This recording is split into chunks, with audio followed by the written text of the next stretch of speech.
यस्य श्रीगिरिजापदाम्बुजयुगं तत्स्यादभीष्टप्रदं भगवत्यै भारत्यै नमः। चलिए, स्वागत है मित्रों आप सभी का। आज हम लोग भारतीय संस्कृत गुरुकुलम नाम की जो हमारी चैनल है उसमें हम लोग शब्दालंकार के अंतर्गत जो अनुप्रास अलंकार है उसको काव्य प्रकाश ग्रंथ के अनुसार समझेंगे। तो आज अनुप्रास जो अलंकार है, शब्दालंकार है, उसका स्वरूप, उसके भेद प्रभेद, उनके उदाहरणों को इस वीडियो में विस्तार से हम लोगों को समझना है। मुख्य आज का विषय यही है हमारा। पिछली वीडियो में हम लोगों ने शब्दालंकार के अंतर्गत जो प्रथम अलंकार था वक्रोक्ति अलंकार, उस वक्रोक्ति अलंकार को हम लोगों ने देखा था। आप चाहे तो उस वीडियो को भी देख सकते हैं, मैं आपको डिस्क्रिप्शन में लिंक दे दूंगा। बहुत अच्छा अलंकार है और उसी के माफक ये भी बहुत अच्छा अलंकार है अनुप्रास अलंकार। और ये वक्रोक्ति, अनुप्रास वगैरह वगैरह जो अलंकार है बहुत सारे श्लोकों में अन्यत्र बहुत प्रसिद्ध है, बारंबार आते जाते हैं। तो यदि इसको सही ढंग से समझ लिया तो ये आपको सब जगह उपयोगी होंगे। तो चलिए, आज हम लोगों को अनुप्रास अलंकार को समझना है। देखिए, मैंने आपको पिछली वीडियो में भी बताया था कि आचार्य मम्मट जो है वो 3 प्रकार के अलंकार मानते हैं, शब्दालंकार, अर्थालंकार और उभयालंकार। उसमें से जो शब्दालंकार है उनका वर्णन उन्होंने कौन उल्लास में किया है? नवम उल्लास में किया है। और कितने शब्दालंकार मानते हैं तो मैंने वो भी आपको बता दिया पिछले वीडियो में। 6 अलंकार मानते हैं, ठीक है ना।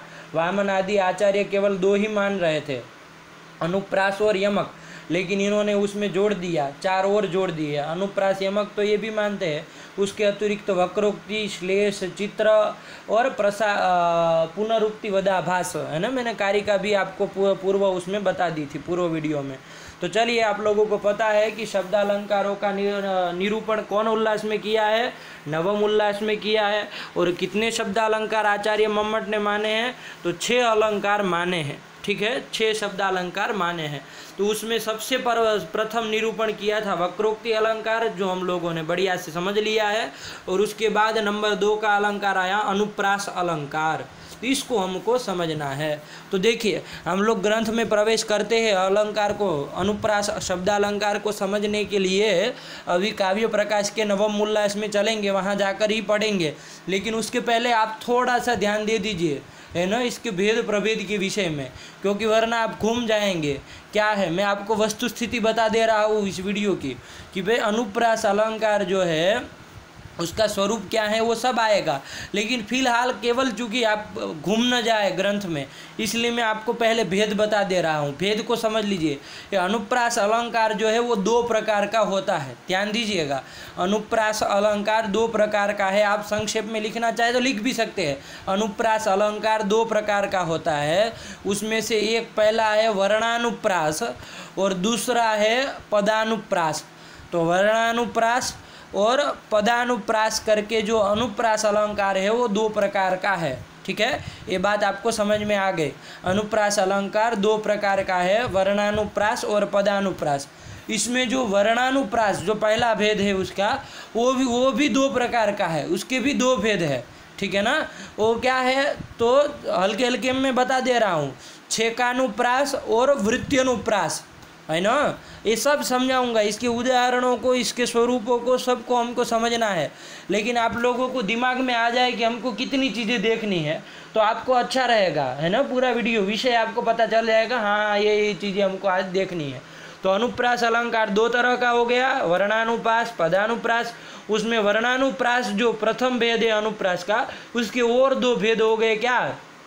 छेकानुप्रास और वृत्त्यनुप्रास, ठीक है। छेकानुप्रास और वृत्त्यनुप्रास, ये कौन 2 प्रकार का हो गया। पहला वाला वर्णानुप्रास 2 प्रकार का हो गया। इसके बाद जो पदानुप्रास है वो 5 प्रकार का है। पदानुप्रास कितने प्रकार का है? 5 प्रकार का है। बस इतना ध्यान रखिए। वो क्या 5 भेद है वो मैं ग्रंथ में ले जाकर आपको समझाऊंगा। इतना ध्यान रख लीजिए कि अनुप्रास 2 प्रकार का, वर्णानुप्रास और पदानुप्रास। चाहे लिखना हो तो आप लिख सकते हैं, एक कागज़ में लिख लीजिए, ताकि इसी क्रम से पूरा ग्रंथ है, मूल ग्रंथ इसी क्रम से जाना है ना। तो अनुप्रास जो है वो 2 प्रकार का, वर्णानुप्रास, पदानुप्रास। वर्णानुप्रास फिर से कितने प्रकार का मैंने बताया आपको? वर्णानुप्रास फिर से बताया आपको दो प्रकार का, क्या कौन दो प्रकार बताए, एक छेकानुप्रास और एक वृत्ति अनुप्रास। और इसके बाद जो दूसरा भेद था अनुप्रास का, क्या पदानुप्रास। वो पदानुप्रास है वो आपका 5 प्रकार का है। कितने प्रकार का है? 5 प्रकार का है। तो चलिए इसको हम लोग अंदर जाके ग्रंथ में जाकर के बढ़िया से समझेंगे। चलिए इतने भूमिका आप ध्यान में रखिएगा। और अब हम लोग ग्रंथ में प्रवेश कर रहे हैं। तो ग्रंथ आपके सामने अभी प्रस्तुत होने जा रहा है। तो काव्य प्रकाश ग्रंथ के नवम उल्लास में ये सब जो क्या है शब्दालंकार है वो निर्णित है। और आपको बताया था इसके पूर्व वीडियो में कि इसके कारण ही ये नवम उल्लास का नाम ही हो गया है शब्दालंकार निर्णयात्मक नवम उल्लास, ऐसा कहा जाता है। तो चलिए आ गया है आपके सामने ग्रंथ। PDF खुलने में थोड़ी समय लगता है तो इसलिए थोड़ा विलम्ब होता है, लेकिन आप लोग ध्यान दीजिए। चलिए अनुप्रास यहाँ से चालू हो रहा है। इसके पूर्व में आपको पता है, देखिए काकू हुआ ये करके वक्रोक्ति अलंकार था जो हमने पहले देख लिया। अब सीधे हम लोग अनुप्रास अलंकार में जाएंगे। चलिए तो देखिए अनुप्रास अलंकार में 2 भेद मैंने आपको बता दिए थे, वर्णानुप्रास और पदानुप्रास। उसमें यहाँ पर अभी वर्णानुप्रास का क्या कुछ कहना है, अनुप्रास का बताने जा रहे हैं। अनुप्रास का क्या स्वरूप है, ठीक है। तो देखिए वर्ण साम्यम अनुप्रास, यहाँ से आचार्य मम्मट ने चालू किया अनुप्रास अलंकार का स्वरूप और उसके भेद प्रभेद सब बताना। तो देखिए ये जो गाढ़े गाढ़े अक्षर में जो लिखा है वो आपकी कारिका है, ठीक है ना। और उसके नीचे जो हल्के हल्के से जो लिखा हुआ है वो आपका क्या है, आपका व्याख्या ग्रंथ है, वृत्ति भाग है, ठीक है ना। तो कारिका, चूंकि एक ही कारिका में बहुत कुछ बातें बताई है, बहुत भेद बताए, बहुत भेदों के लक्षण बताए, इसलिए कारिकाएँ तोड़ दी है छोटे छोटे में, आधे आधे में, फिर उसका तात्पर्य बता करके फिर छोटे से कारिका लिखी, फिर वो कर दिया। तो ऐसा है। तो आप लोग घबराइए मत। वो जो गाढ़े अक्षर में आपको स्क्रीन में दिख रहा है वो क्या है, कारिका भाग है। और उसके नीचे जो आपको हल्के हल्के अक्षर में जो दिख रहा है ना, कम गाढ़े अक्षर में, तो वो आपका वृत्ति भाग है। तो चलिए देखते हैं क्या लिख रहे हैं। वर्ण साम्यम अनुप्रास।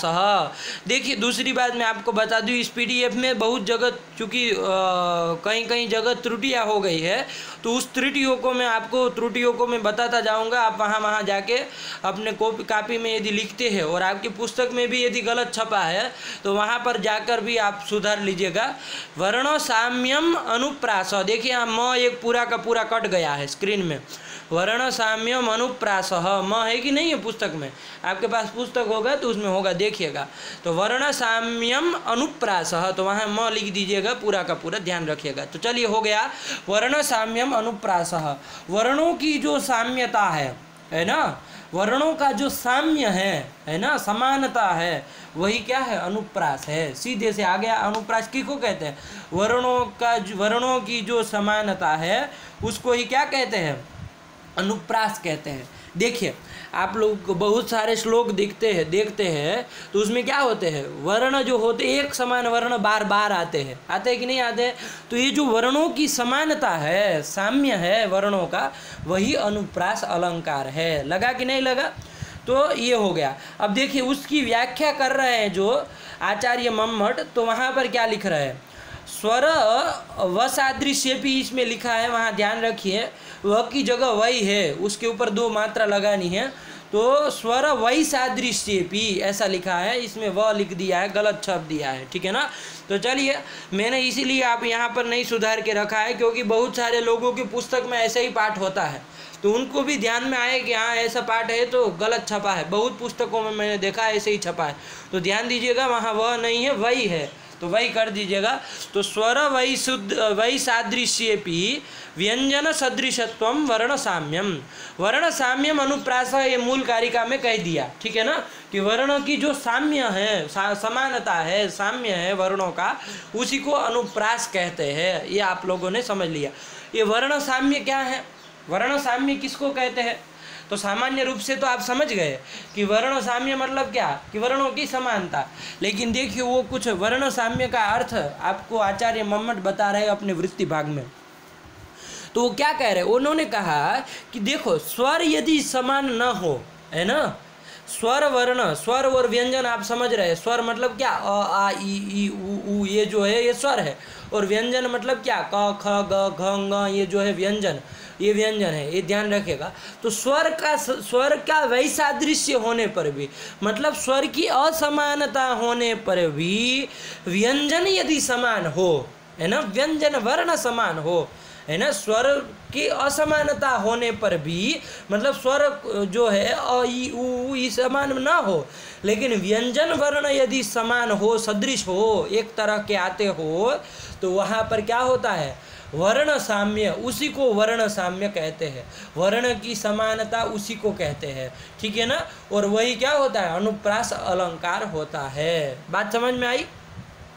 और ये कौन सा अलंकार होगा, है ना, अनुप्रास में से भी कौन सा होगा। वर्ण की यदि साम्यता होती है, समानता होती है, तो कौन सा अनुप्रास होगा, वर्णानुप्रास अलंकार होगा। ध्यान दीजिएगा, यहाँ पर मैंने आपको शुरुआत में बताया अनुप्रास दो प्रकार का है, वर्णानुप्रास और पदानुप्रास। पदानुप्रास की चर्चा आगे करेंगे, पदानुप्रास किसको कहते हैं उसकी चर्चा आगे करने वाले हैं। अभी केवल और केवल वर्णानुप्रास ही बता रहे हैं। तो ध्यान दीजिएगा, वर्णानुप्रास किसको कहते हैं, तो जिसमें व्यंजन वर्णों की समानता हो। आपके सामने निकल के आ गया, वर्णों की समानता मतलब व्यंजन वर्णों की समानता जिसमें हो, उसको क्या कहते हैं, वर्ण साम्य कहते हैं, और उसी को वर्णानुप्रास कहते हैं। लग गया कि नहीं लग गया। मतलब अब निष्कर्ष निकाल लीजिए कि स्वर के विभिन्न होने पर भी, स्वर का वैसादृश्य मतलब अलग अलग स्वर, भले कहीं अ है कहीं ई है, स्वर के असमान होने पर भी यदि व्यंजन वर्णों की समानता है, तो उस अलंकार को अनुप्रास अलंकार कहेंगे। और अनुप्रास में भी कौन सा कहेंगे, वर्णानुप्रास अलंकार कहेंगे, क्योंकि वर्णों का साम्य था, है ना। तो यही हो गया वर्णानुप्रास अलंकार, ठीक है ना, जिसमें वर्ण की समानता हो, व्यंजन वर्णों की, स्वर की समानता भले न हो। तो चलिए, यही हो गया वर्णानुप्रास अलंकार, ठीक है ना।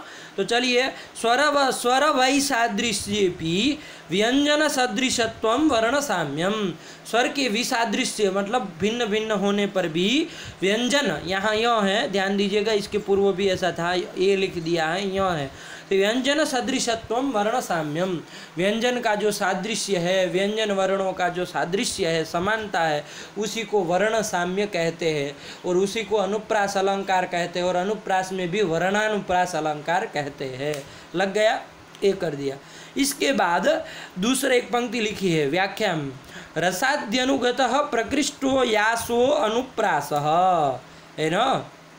ये देखिए, अनुप्रास की व्याख्या लिखी, कारिका में जो अनुप्रास शब्द आया उसके अनुसार यहाँ पर क्या किया, उसकी व्याख्या लिखी है। क्या लिखी है, रसाद्यनुगतः, रसादि के अनुगत मतलब अनुकूल, रस के अनुकूल, है ना। जो वीर इत्यादि रस है, श्रृंगार रस, वीर रस, करुण रस, इसके अनुकूल, अनुगत मतलब अनुकूल, जो प्रकृष्ट न्यास है। देखिए, न कट गया है, इसमें यास लिख दिया है, न्यास शब्द है, ठीक है ना। ध्यान रखिएगा, थोड़ी इसमें प्रिंटिंग मिस्टेक है, तो आप लोग भी थोड़ा ध्यान दीजिएगा, गलत न याद हो जाए आप लोगों को। तो रसादि के अनुगत मतलब अनुकूल, जो प्रकृष्ट मतलब अच्छी तरह से जो न्यास है, वर्णों को रखा गया है, न्यास किया गया है वर्णों को, उसी को कहते हैं अनुप्रास। आया कि नहीं आया। रसादि अनुगतः प्रकृष्टः न्यासः अनुप्रासः, ठीक है ना। अनुपूर्वक प्रपूर्वक अस धातु से अनुप्रास शब्द बनता है, तो उसके अनुसार उन्होंने व्युत्पत्ति केवल बताई है, और कुछ उसमें घबराने वाली बात नहीं है कि क्या कह दिया, है ना। रसादि के अनुकूल, जो प्रकृष्ट मतलब अच्छी तरह से, अच्छे ढंग से जो न्यास करना वर्णों का या चाहे पदों का, उसी को कहते हैं अनुप्रास अलंकार, ठीक है ना। मतलब पदों का चाहे वर्णों का अच्छी तरह से न्यास करना, है ना। मतलब सुनने में भी अच्छा लगे, है ना, थड़क थड़क थड़क थड़क आपको कान में मतलब अच्छा लगे कि हाँ कुछ बोला जा रहा है, लोगों का ध्यान आकृष्ट हो जाए, और रस के अनुकूल होना चाहिए। यह नहीं कि रस भंग हो गया, है ना। वीर रस है और आपने वहाँ वर्ण ऐसे जोड़े कि मंद मंद वर्ण सब जोड़ दिए, है ना, तो वो उसके अनुकूल नहीं ना हुआ। रसादि के अनुकूल जो प्रकृष्ट मतलब अच्छी तरह से जो न्यास करना है, चाहे पदों का हो चाहे वर्णों का हो, उसी को कहते हैं अनुप्रास। यदि वर्णों का होता है तो वर्णानुप्रास, यदि पदों का होता है तो पदानुप्रास। सामान्य रूप से। तो चलिए अनुप्रास आपने समझ लिया और उसमें भी वर्णानुप्रास को समझ लिया। वर्णानुप्रास किसको कहते हैं तो आपको पता चल गया कि भाई जिसमें स्वर के भिन्न होने पर भी, भिन्न भिन्न स्वर होने पर भी, अकार आदि भिन्न भिन्न है, लेकिन व्यंजन वर्ण की यदि समानता आती है, एक समान व्यंजन वर्ण आते हैं, तो उसको क्या कहा जाएगा? वर्णानुप्रास कहा जाएगा। ये निकल के आ गया आपके सामने। चलिए, अब वो जो वर्णानुप्रास है वो दो प्रकार का है, मैंने आपको बताया था। उसी चीज को आचार्य मम्मट अगली कारिका की पंक्ति से, मतलब कारिका की अगली पंक्ति से बताना चाह रहे हैं। क्या कह रहे हैं? छेक वृत्तिगतो द्विधा, ठीक है ना? छेक वृत्तिगतः द्विधा, वो जो वर्णानुप्रास है वो दो प्रकार का, द्विधा मतलब दो प्रकार का है। कौन दो प्रकार? तो एक छेकगतः और एक वृत्तिगतः, ठीक है ना? ये गत शब्द जो है वो छेक के साथ भी जोड़िएगा, वृत्ति के साथ भी जोड़िएगा। जैसे लिखा वैसे ही रखना है, केवल वो गत को जोड़ना है अपने अर्थ करने के समय। तो छेकगतः और वृत्तिगतः जो हो, छेकगत हो तब वो छेकानुप्रास कहलाएगा, और वृत्तिगत हो तब वो वृत्त्यनुप्रास कहलाएगा। तो इस प्रकार से छेकानुप्रास, वृत्त्यनुप्रास करके ये जो आपका कौन है वर्णानुप्रास है वो कितने प्रकार का हो गया? दो प्रकार का हो गया। द्विधा लगा कि नहीं लगा?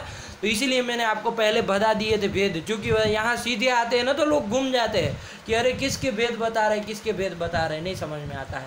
तो चलिए, वर्णानुप्रास जो है वो दो प्रकार का है, ठीक। छेक वृत्तिगतो द्विधा। अब छेक मतलब क्या होता है, वृत्ति मतलब क्या होता है, ये नहीं ना पता है। तो छेक मतलब क्या होता है? तो छेक का मतलब होता है चतुर जो व्यक्ति होता है ना, उसको कहते हैं छेक। छेक मतलब क्या? चतुर व्यक्ति, है ना? चतुर कवि जो होता है उसको छेक कहते हैं, है ना? जिसको विदग्ध भी कहते हैं, विदग्ध कवि कहते हैं। तो विदग्ध मतलब जला हुआ नहीं, विदग्ध मतलब चतुर, ठीक है ना? तो छेक मतलब विदग्ध मतलब चतुर जो होता है उसको। वृत्ति मतलब क्या होता है अभी समझ लीजिए केवल कारिका में। वृत्ति मतलब क्या होता है? वृत्ति मतलब व्यापार, वृत्ति मतलब व्यापार, है ना? और कैसा व्यापार? कोई भी व्यापार मतलब क्रिया, वृत्ति मतलब व्यापार मतलब क्रिया। कोई भी क्रिया, कोई भी व्यापार को वृत्ति नहीं कहते हैं। कौन सा? रस विषयक जो व्यापार होता है, रस को विषय करता हो ऐसा जो व्यापार होता है ना, उस व्यापार को क्या कहते हैं? वृत्ति कहते हैं। लगा कि नहीं लगा? तो सामान्य रूप से आपको समझना है, छेकगत यदि वो अनुप्रास है तो वर्णानुप्रास है तो उसको छेकानुप्रास कहेंगे, और वृत्तिगत यदि वो है तो वृत्त्यनुप्रास कहेंगे। तो इस तरह से वर्णानुप्रास दो प्रकार का हो गया। घबराइए मत, इसके लक्षण जो आएंगे बहुत सरल है, आपको एक ही बार में समझ में आ जाएगा कि किसको छेकानुप्रास कहते हैं, किसको वर्णानुप्रास कहते हैं। बिल्कुल घबराने की जरूरत नहीं है, दोनों का उदाहरण आगे आने वाला है। चलिए, तो कुल मिला के क्या आ गया कि भाई जिसमें व्यंजन वर्णों का सादृश्य हो उसको वर्णानुप्रास कहते हैं, और वो छेकगत हो तो छेकानुप्रास, वृत्तिगत हो तो वृत्त्यनुप्रास। तो इस तरह निकल गया कि वर्णानुप्रास दो प्रकार का होता है, छेकानुप्रास और वृत्त्यनुप्रास करके। अब देखिए आचार्य मम्मट क्या व्याख्या कर रहे हैं। छेक वृत्तिगतो द्विधा, इस पंक्ति की व्याख्या के लिए लिख रहे हैं, छेका बराबर विदग्धा, है ना? चतुर कवयः, चतुर जो कवि होते हैं, है ना, उसको कहते हैं छेक, है ना? और उसके नाम के अनुसार रख दिया छेकानुप्रास। उनको बहुत चतुर कवि जो होते हैं ना उनको बहुत पसंद आता है, तो इसी को आधार रख के छेकानुप्रास कर दिया। अब ये छेकानुप्रास का लक्षण तो आगे बताएंगे, केवल अर्थ बता रहे छेक का मतलब क्या होता है। तो छेका बराबर विदग्धा, ये कर दिया, और वृत्ति ही बराबर क्या, तो उसके लिए लिख दिया, है ना? वृत्ति ही बराबर क्या, तो उसके लिए लिखा, देखो क्या कहा, नियत वर्णगतो रस विषयो व्यापार। वृत्ति ही बराबर क्या? रस विषयक व्यापार। मैंने आपको बताया था वृत्ति मतलब व्यापार, रस विषयक व्यापार। और उसमें कुछ जोड़ दिया, क्या कह दिया? नियत वर्णगतो, नियत जो वर्ण होते, निश्चित जो वर्ण होते, तद्गत व्यापार, है ना? वर्ण में रहने वाला जो व्यापार, और रसादि विषयक जो व्यापार होता है उसी को कहते हैं वृत्ति। और तद्गत यदि होगा तो वृत्त्यनुप्रास वो कहलाएगा। चलिए, वो दोनों छेकानुप्रास का लक्षण भी आगे आएगा एक पंक्ति से, और एक पंक्ति से वृत्त्यनुप्रास का भी आएगा। अभी केवल शब्द का अर्थ ही बता रहे। छेक मतलब विदग्ध और वृत्ति मतलब नियत वर्णगत रस विषयक व्यापार को कहते हैं वृत्ति। बस यही समझना है। गत इति, गत चूंकि गत को दोनों के साथ जोड़ना है, मैंने आपको बताया था, छेक गत और वृत्तिगत। तो छेक गत होगा, छेक गत यदि वो अनुप्रास होगा तो वर्णानुप्रास होगा तो उसको क्या कहा जाएगा? छेकानुप्रास कहा जाएगा। और वृत्तिगत यदि वो होगा तो क्या कहा जाएगा? वृत्ति अनुप्रासश्च, वो वृत्ति अनुप्रास कहलाएगा। कौन? वर्णानुप्रास। आया कि नहीं आया? तो चलिए यही बता दिया, गत इति छेकानुप्रासः वृत्त्यनुप्रासश्च। ठीक है ना? चलिए यही कर दिया, आपको दो भेद बताए इस कारिका में, और कुछ चिंता नहीं करनी है। ठीक है ना? और केवल छेक और वृत्ति के अर्थ बताए, और कुछ अभी स्वरूप नहीं बताया कि छेकानुप्रास क्या है, वर्ण और वृत्त्यनुप्रास क्या है, नहीं बताया। तो चलिए अभी तक का विषय हो गया। मैं बार बार इसलिए दोहरा हुआ, आपके दिमाग में पूरा प्रसंग रहे, वरना उदाहरण देखने जाएंगे तब तक आप भूल गए होंगे कि किसके भेद थे, किसका उदाहरण है। ठीक है? अनुप्रास जो है वो दो प्रकार का होता है। अभी कौन कौन? वर्णानुप्रास, पदानुप्रास। उसमें पदानुप्रास की अभी चर्चा ही नहीं की, वो आगे करेंगे। वर्णानुप्रास से उन्होंने चालू किया। वर्णानुप्रास किसको कहते हैं? तो प्रथम पंक्ति से बताया कि जिसमें व्यंजन वर्णों की समानता हो उसको वर्णानुप्रास कहेंगे। और वो वर्णानुप्रास जो है वो दो प्रकार का है। छेकगत जब होगा तो छेकानुप्रास, और वृत्तिगत जब होगा तो वो वृत्त्यनुप्रास कहलाता है। तो वर्णानुप्रास दो प्रकार का हो गया, छेकानुप्रास और वृत्त्यनुप्रास। उसमें जो पहला आया छेकानुप्रास, वो छेकानुप्रास किसको कहते हैं? तो उसका अब चर्चा चलने जा रही है।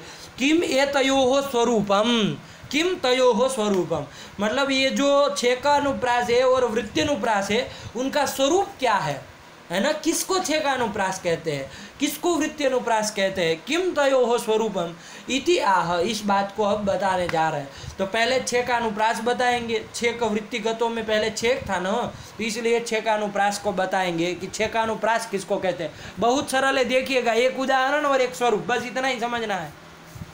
और इसी तरह वृत्ति या वृत्त्यनुप्रास का स्वरूप और उसका उदाहरण, इतना समझ लेंगे, आपका हो गया वर्णानुप्रास खत्म। फिर चले जाना हम लोगों को पदानुप्रास में। ठीक, इतनी बात है। चलिए देखते हैं छेकानुप्रास जो भेद है उसको देखते हैं। क्या है छेकानुप्रास? तो कहा पूर्वः सोनेकस्य सकृत पूर्वः, यहाँ से ये है ना पंक्ति, सोनेकस्य सकृत पूर्वः। पूर्वः मतलब प्रथमः, है ना? अरे वर्णानुप्रास के दो भेद बताए, कौन कौन? छेकानुप्रास और वृत्त्यनुप्रास। उसमें जो पूर्व है मतलब प्रथम कौन है? छेकानुप्रास। तो उसको बता रहे हैं। पूर्व मतलब प्रथम छेकानुप्रास, वो क्या है? अनेकस्य सकृत सह पूर्व। आया कि नहीं आया? अनेकस्य सकृत, अनेकस्य मतलब अनेक व्यंजन वर्णों का सकृत, सकृत कहते एक बार, है ना? सकृत मतलब क्या? एक बार, है ना? आता है बहुत जगह। सकृत गच्छति मतलब एक ही बार जाता है। असकृत गच्छति मतलब बार बार जाता है। तो असकृत मतलब बार बार, है ना? बार बार। और सकृत मतलब एक बार, बस इतना ध्यान रखिएगा।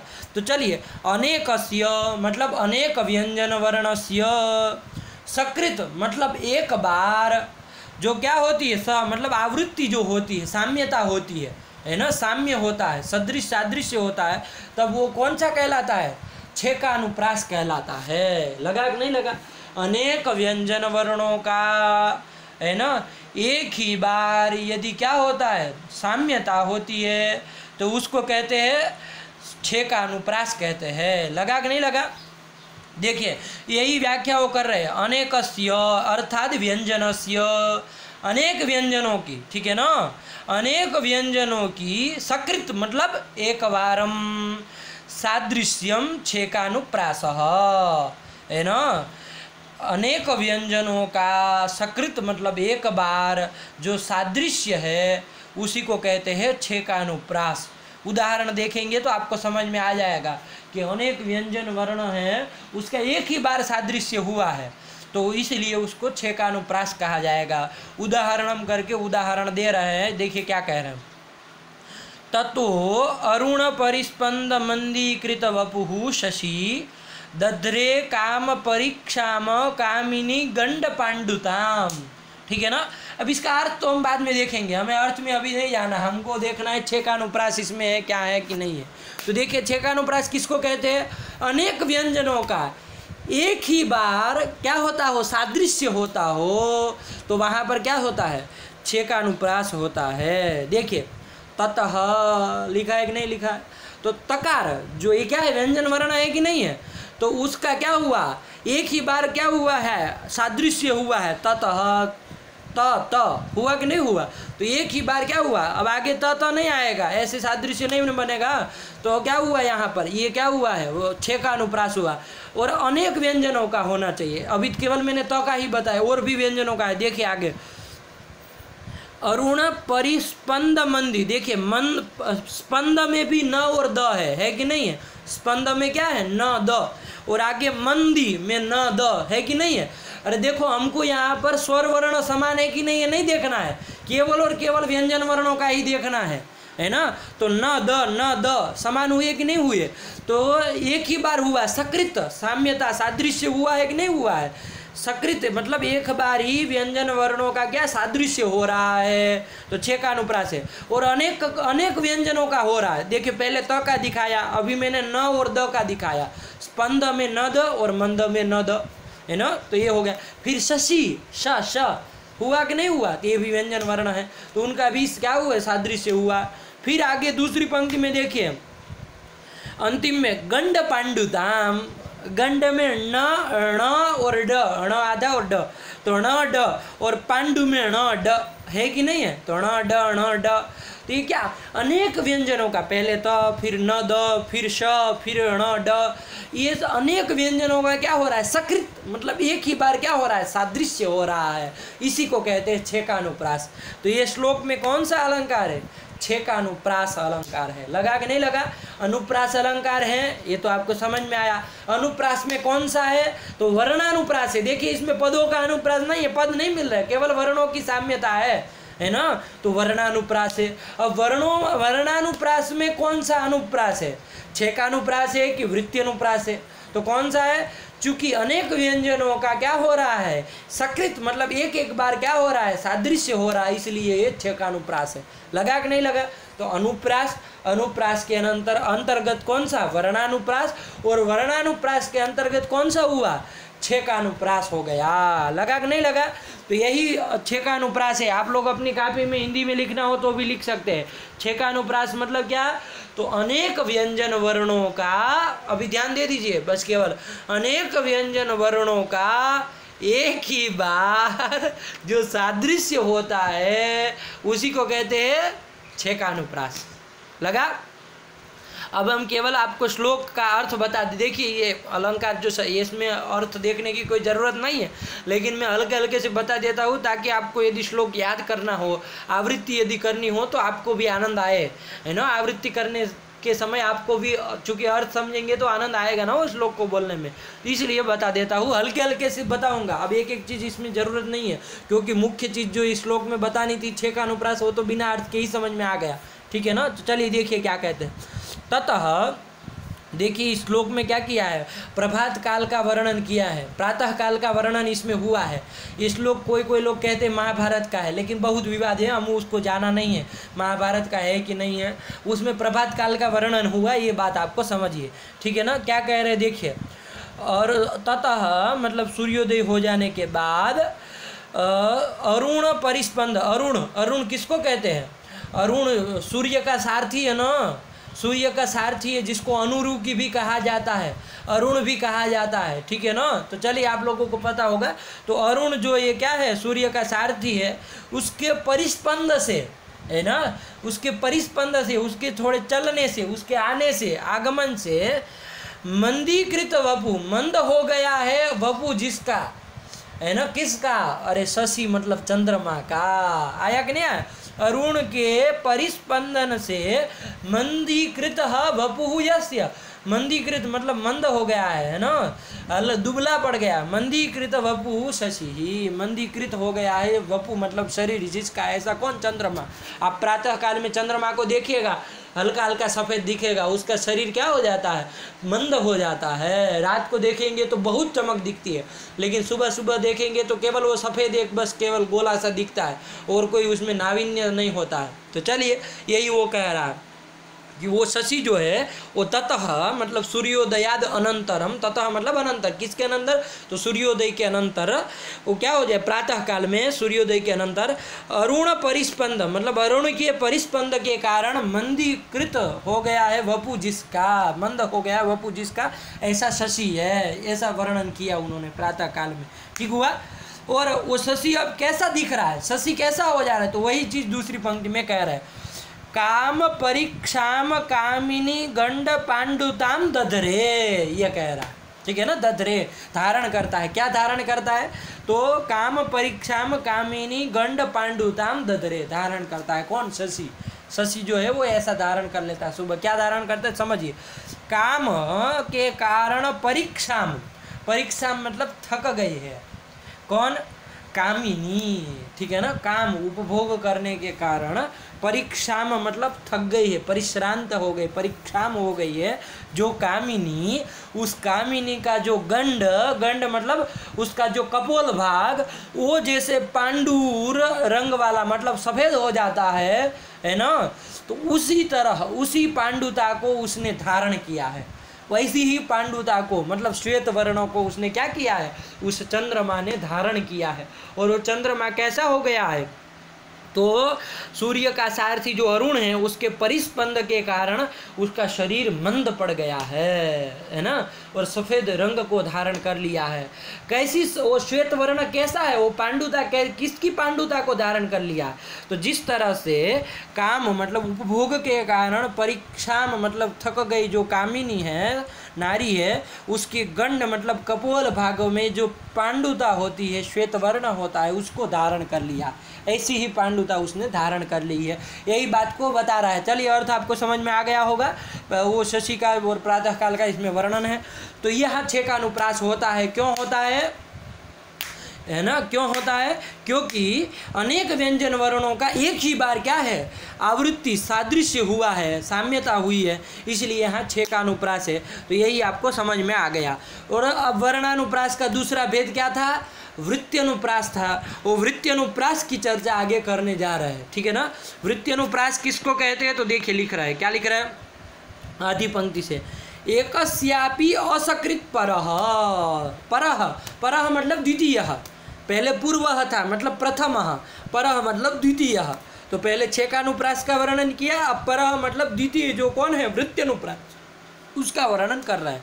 इसमें क्या है, इसमें क्या है, तो इसका कहा एकस्यापि असकृत, एक भी व्यंजन वर्ण की असकृत मतलब बार बार आवृत्ति हो तो क्या होता है, वहाँ वृत्त्यनुप्रास होता है। देखिए थोड़ा सा उससे थोड़ा उल्टा हो रहा है, उसमें क्या था, अनेक व्यंजन वर्णों की क्या होती है, एक ही बार आवृत्ति होती है। यहाँ कहा एक व्यंजन वर्ण, एक ही व्यंजन वर्ण क्यों ना हो, अनेक होने से हमें आपत्ति नहीं है, अनेक भी हो कोई दिक्कत नहीं, लेकिन उसकी असकृत आवृत्ति है ना, मतलब बार बार आवृत्ति होनी चाहिए, चाहे एक व्यंजन की हो चाहे अनेक व्यंजन की हो। तो देखिए 6 का अनुप्रास, अब निष्कर्ष निकालिए, 6 का अनुप्रास मतलब जिसमें व्यंजनों की, अनेक व्यंजनों की एक ही बार आवृत्ति हो, और इसमें अनेक बार आवृत्ति हो। अनेक बार यदि आवृत्ति होती है तो कौन सा अलंकार होगा, कौन सा वर्णानुप्रास होगा, तो वृत्त्यनुप्रास अलंकार होगा। आया कि नहीं आया, है ना। असकृत आवृत्ति ही, असकृत सादृश्य मतलब बार बार सादृश्य। और व्यंजन चाहे एक हो, एकस्यापि, अपि मतलब अपि से आप अधिक भी ले सकते हैं ना, मतलब एक व्यंजन हो चाहे अनेक व्यंजन हो, लेकिन उसकी आवृत्ति कितनी होनी चाहिए, असकृत होनी चाहिए, मतलब बार बार होनी चाहिए, है ना। चाहे एक व्यंजन की करो बार बार आवृत्ति, चाहे अनेक व्यंजनों की बार बार आवृत्ति करो, लेकिन बार बार आवृत्ति होने पर वहाँ पर वृत्त्यनुप्रास अलंकार हो जाएगा। लगा कि नहीं लगा, यही बात कह रहे हैं। एकस्यापि असकृत सादृश्यम ले आइएगा ऊपर से, सादृश्यम साम्यम परः मतलब द्वितीय, कौन, वृत्त्यनुप्रासः। कर दिया कि नहीं कर दिया, देखिए उसी की व्याख्या लिख रहे हैं, एकस्य अपि शब्दात अनेकस्य व्यंजन, अपि देख एकस्य और अपि शब्दात अनेकस्य, अपि चूंकि लिखा है ना, एक भी व्यंजन की, तो वी से क्या अनेक भी ले लेना है, ठीक है ना। तो एकस्य और अपि शब्द से अनेकस्य, अनेकस्य भी ले लेना, मैंने कहा था आपको, एक हो चाहे अनेक हो कोई मतलब नहीं। तो एकस्य और अनेकस्य व्यंजनस्य, एक व्यंजन चाहे अनेक व्यंजन जो होगा उसकी असकृत मतलब द्विहि बहुकृत्वो वा, 2 बार चाहे अनेक बार, है ना, एक बार नहीं होनी चाहिए, अनेक बार होनी चाहिए, मतलब 2 बार हो चाहे द्विहि बहुकृत्वो वा, 2 द्विहि मतलब 2 बार और बहुकृत्व मतलब बहु बार, बहुत बार क्या हो, सादृश्य होना, यही क्या है, वृत्ति अनुप्रास है। लग गया। देखिए 6 का अनुप्रास और वृत्ति अनुप्रास में अंतर क्या है, बस इतना ध्यान में रखना है। 6 का अनुप्रास में क्या होता है, अनेक व्यंजन की एक बार आवृत्ति होनी चाहिए, अनेक व्यंजनों की एक बार ही आवृत्ति हो तो 6 का अनुप्रास। और वृत्ति अनुप्रास में क्या होता है, एक व्यंजन हो चाहे अनेक व्यंजन हो, ठीक है ना, लेकिन असकृत आवृत्ति होनी चाहिए, है ना, बार बार, एक 2 बार हो चाहे 2-3 बार हो, ऐसी जो आवृत्ति सादृश्य साम्य होगा उसी को क्या कहा जाएगा, वृत्ति अनुप्रास कहा जाएगा। इसका भी उदाहरण हम देखेंगे कि क्या है इसका उदाहरण। ठीक है, चलिए आपको समझ में आ गया होगा। अनुप्रास जो है वो वर्णानुप्रास और पदानुप्रास करके 2 प्रकार का है। अभी पदानुप्रास का जिक्र ही नहीं हुआ है, वर्णानुप्रास से ही चालू किया है आचार्य मम्मट ने। तो वर्ण की जिसमें साम्यता हो उसको वर्णानुप्रास कहते हैं। वो वर्णानुप्रास 2 प्रकार का होता है, 6 का अनुप्रास और वृत्ति अनुप्रास करके। उसमें 6 का अनुप्रास का भी स्वरूप और उदाहरण देख लिया, वृत्ति अनुप्रास का स्वरूप देख लिया, उदाहरण हम लोग देखेंगे। चलिए आ गया समझ में। अब देखिए यहाँ पर थोड़ा ग्रंथ जो है वो आचार्य मम्मट कुछ बीच में कुछ बताना चाह रहे हैं आपको। ये तो समझ में आ गया, ठीक है ना। कौन, वृत्ति अनुप्रास का स्वरूप तो समझ में आ ही गया कि एक व्यंजन अथवा अनेक व्यंजन का असकृत मतलब बार बार आवृत्ति होना, सादृश्य होना, यही क्या है, वृत्ति अनुप्रास है। अब देखिए यहाँ चूंकि उन्होंने शब्द प्रयोग किया वृत्ति अनुप्रास, वृत्ति शब्द आया, ठीक है ना।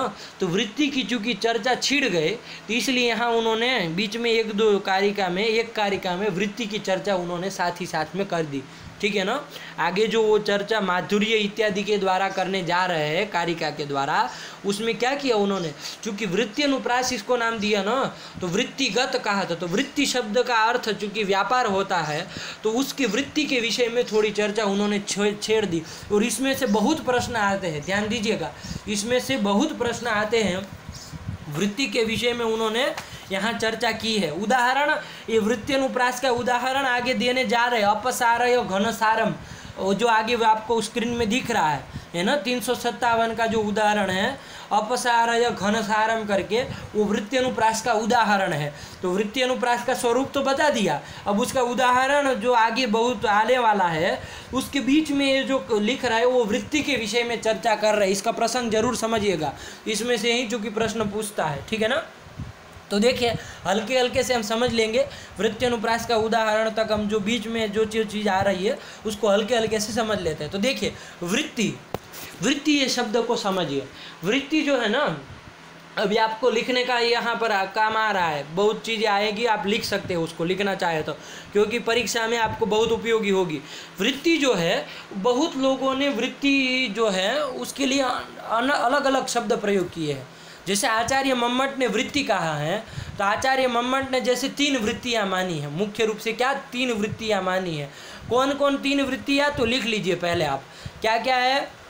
उपनागरिका, है ना, आचार्य मम्मट ने 3 वृत्तियाँ मानी है ना, मुख्य रूप से क्या क्या, तो पहले लिख लीजिए। पहली वृत्ति में पहली वृत्ति है उपनागरिका। नंबर 2 की वृत्ति मानी, क्या मानी, परुषा। क्या मानी, परुषा। क्या है ना उपनागरिका, क्या है परुषा, वो बता रहे हैं, स्वयं मम्मट बता रहे हैं, हमें बताने की जरूरत नहीं है। और नंबर 3 की वृत्ति मानी कोमला। क्या मानी, कोमला। तो देखिए टेढ़ा मेढ़ा नाम है सबका, है ना, लेकिन अब है तो है, अब उसको तो याद करना ही पड़ेगा। तो ये वृत्ति जो है वो 3 प्रकार की आचार्य मम्मट में मानी, उपनागरिका, परुषा और कोमला, ठीक है ना। ये वृत्तियाँ है 3 प्रकार की। ये वृत्ति शब्द जो आचार्य मम्मट ने प्रयोग किया है ना, वो वृत्ति शब्द इसके पहले उद्भट नाम के एक आचार्य हो गए, क्या, उद्भट, उन्होंने भी वृत्ति शब्द ही इसके लिए प्रयोग किया है, ध्यान दीजिएगा, वृत्ति ही इन्होंने कहा है, उद्भट नाम के आचार्य। और इसी वृत्ति को आचार्य वामन ने क्या कहा, आचार्य वामन ने इसी वृत्ति को रीति शब्द से कहा है। क्या कहा है, रीति कहा है, रीति शब्द प्रयोग किया इसी वृत्ति के लिए, है ना।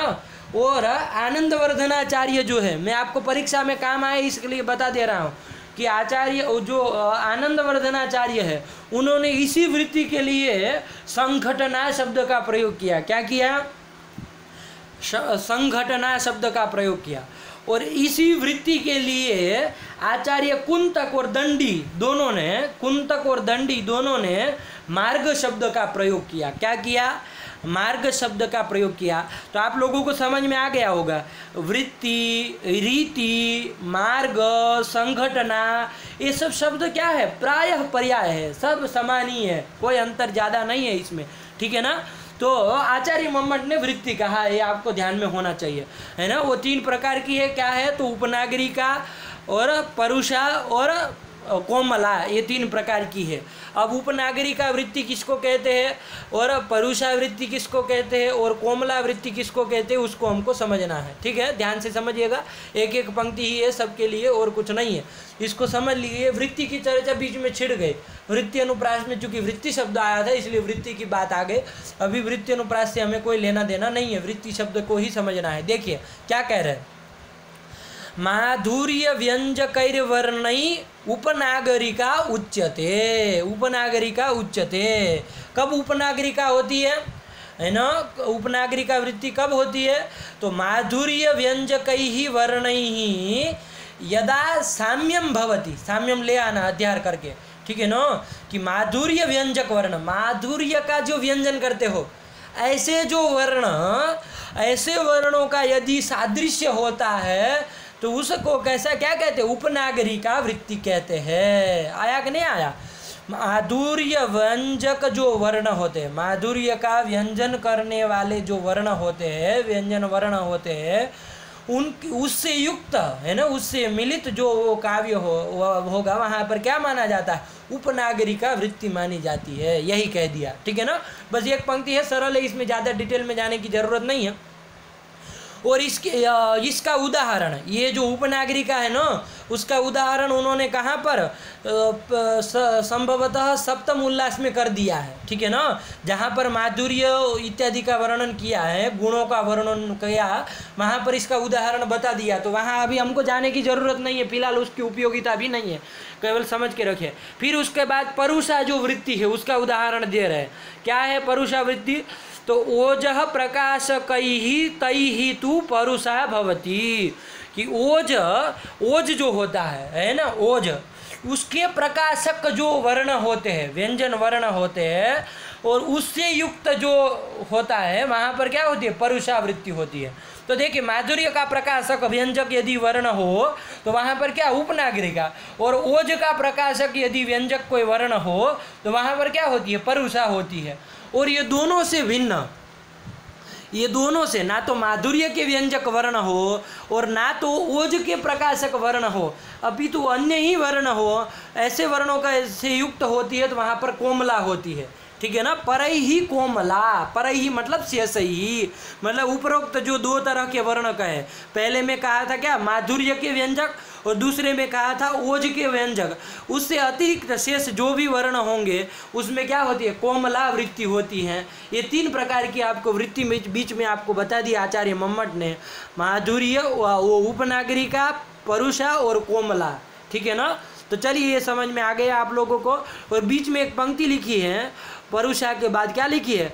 उभयत्रापि प्राग उदाहरितम। आया कि नहीं आया?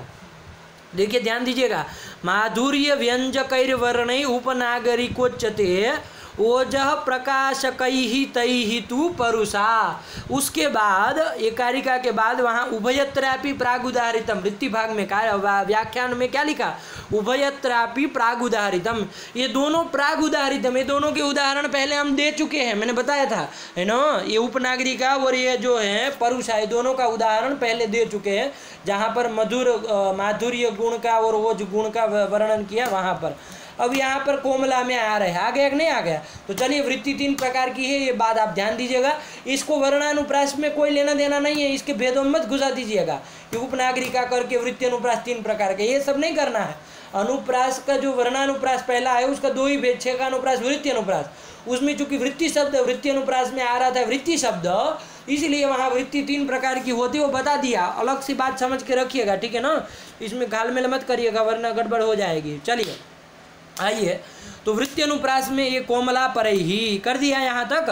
कोमला परैही मतलब क्या, तो कहा से सही, मतलब माधुर्य व्यंजक वर्ण से अतिरिक्त और ओज प्रकाशक वर्ण से अतिरिक्त जो वर्णों का सादृश्य होता है, तो ऐसा जहाँ पर होता है उसको क्या कहते हैं, कोमला कहते हैं। और ये कोमला का ही नाम, अपर नाम क्या है, ग्राम्यावृत्ति। क्या नाम है, ग्राम्यावृत्ति। यही बता दिया। तामेव मतलब कोमलाम वृत्तिमेव केचित ग्राम्या इति वदन्ति, कोई कोई इसको ग्राम्या नाम से भी कहते हैं, है ना। यही बात बता दी है। वृत्ति 3 प्रकार की, उपनागरिका परीक्षा में ऐसे पूछता है ना। तो ये जो आचार्य मम्मट है वो वृत्ति 3 प्रकार की हो गई, उपनागरिका, परुषा और कोमला। उसमें ग्राम्या किसका नाम है, तो कोमला वृत्ति को ही ग्राम्य वृत्ति भी कोई कोई लोग कहते हैं। ये बात आप लोग ध्यान में रखिएगा।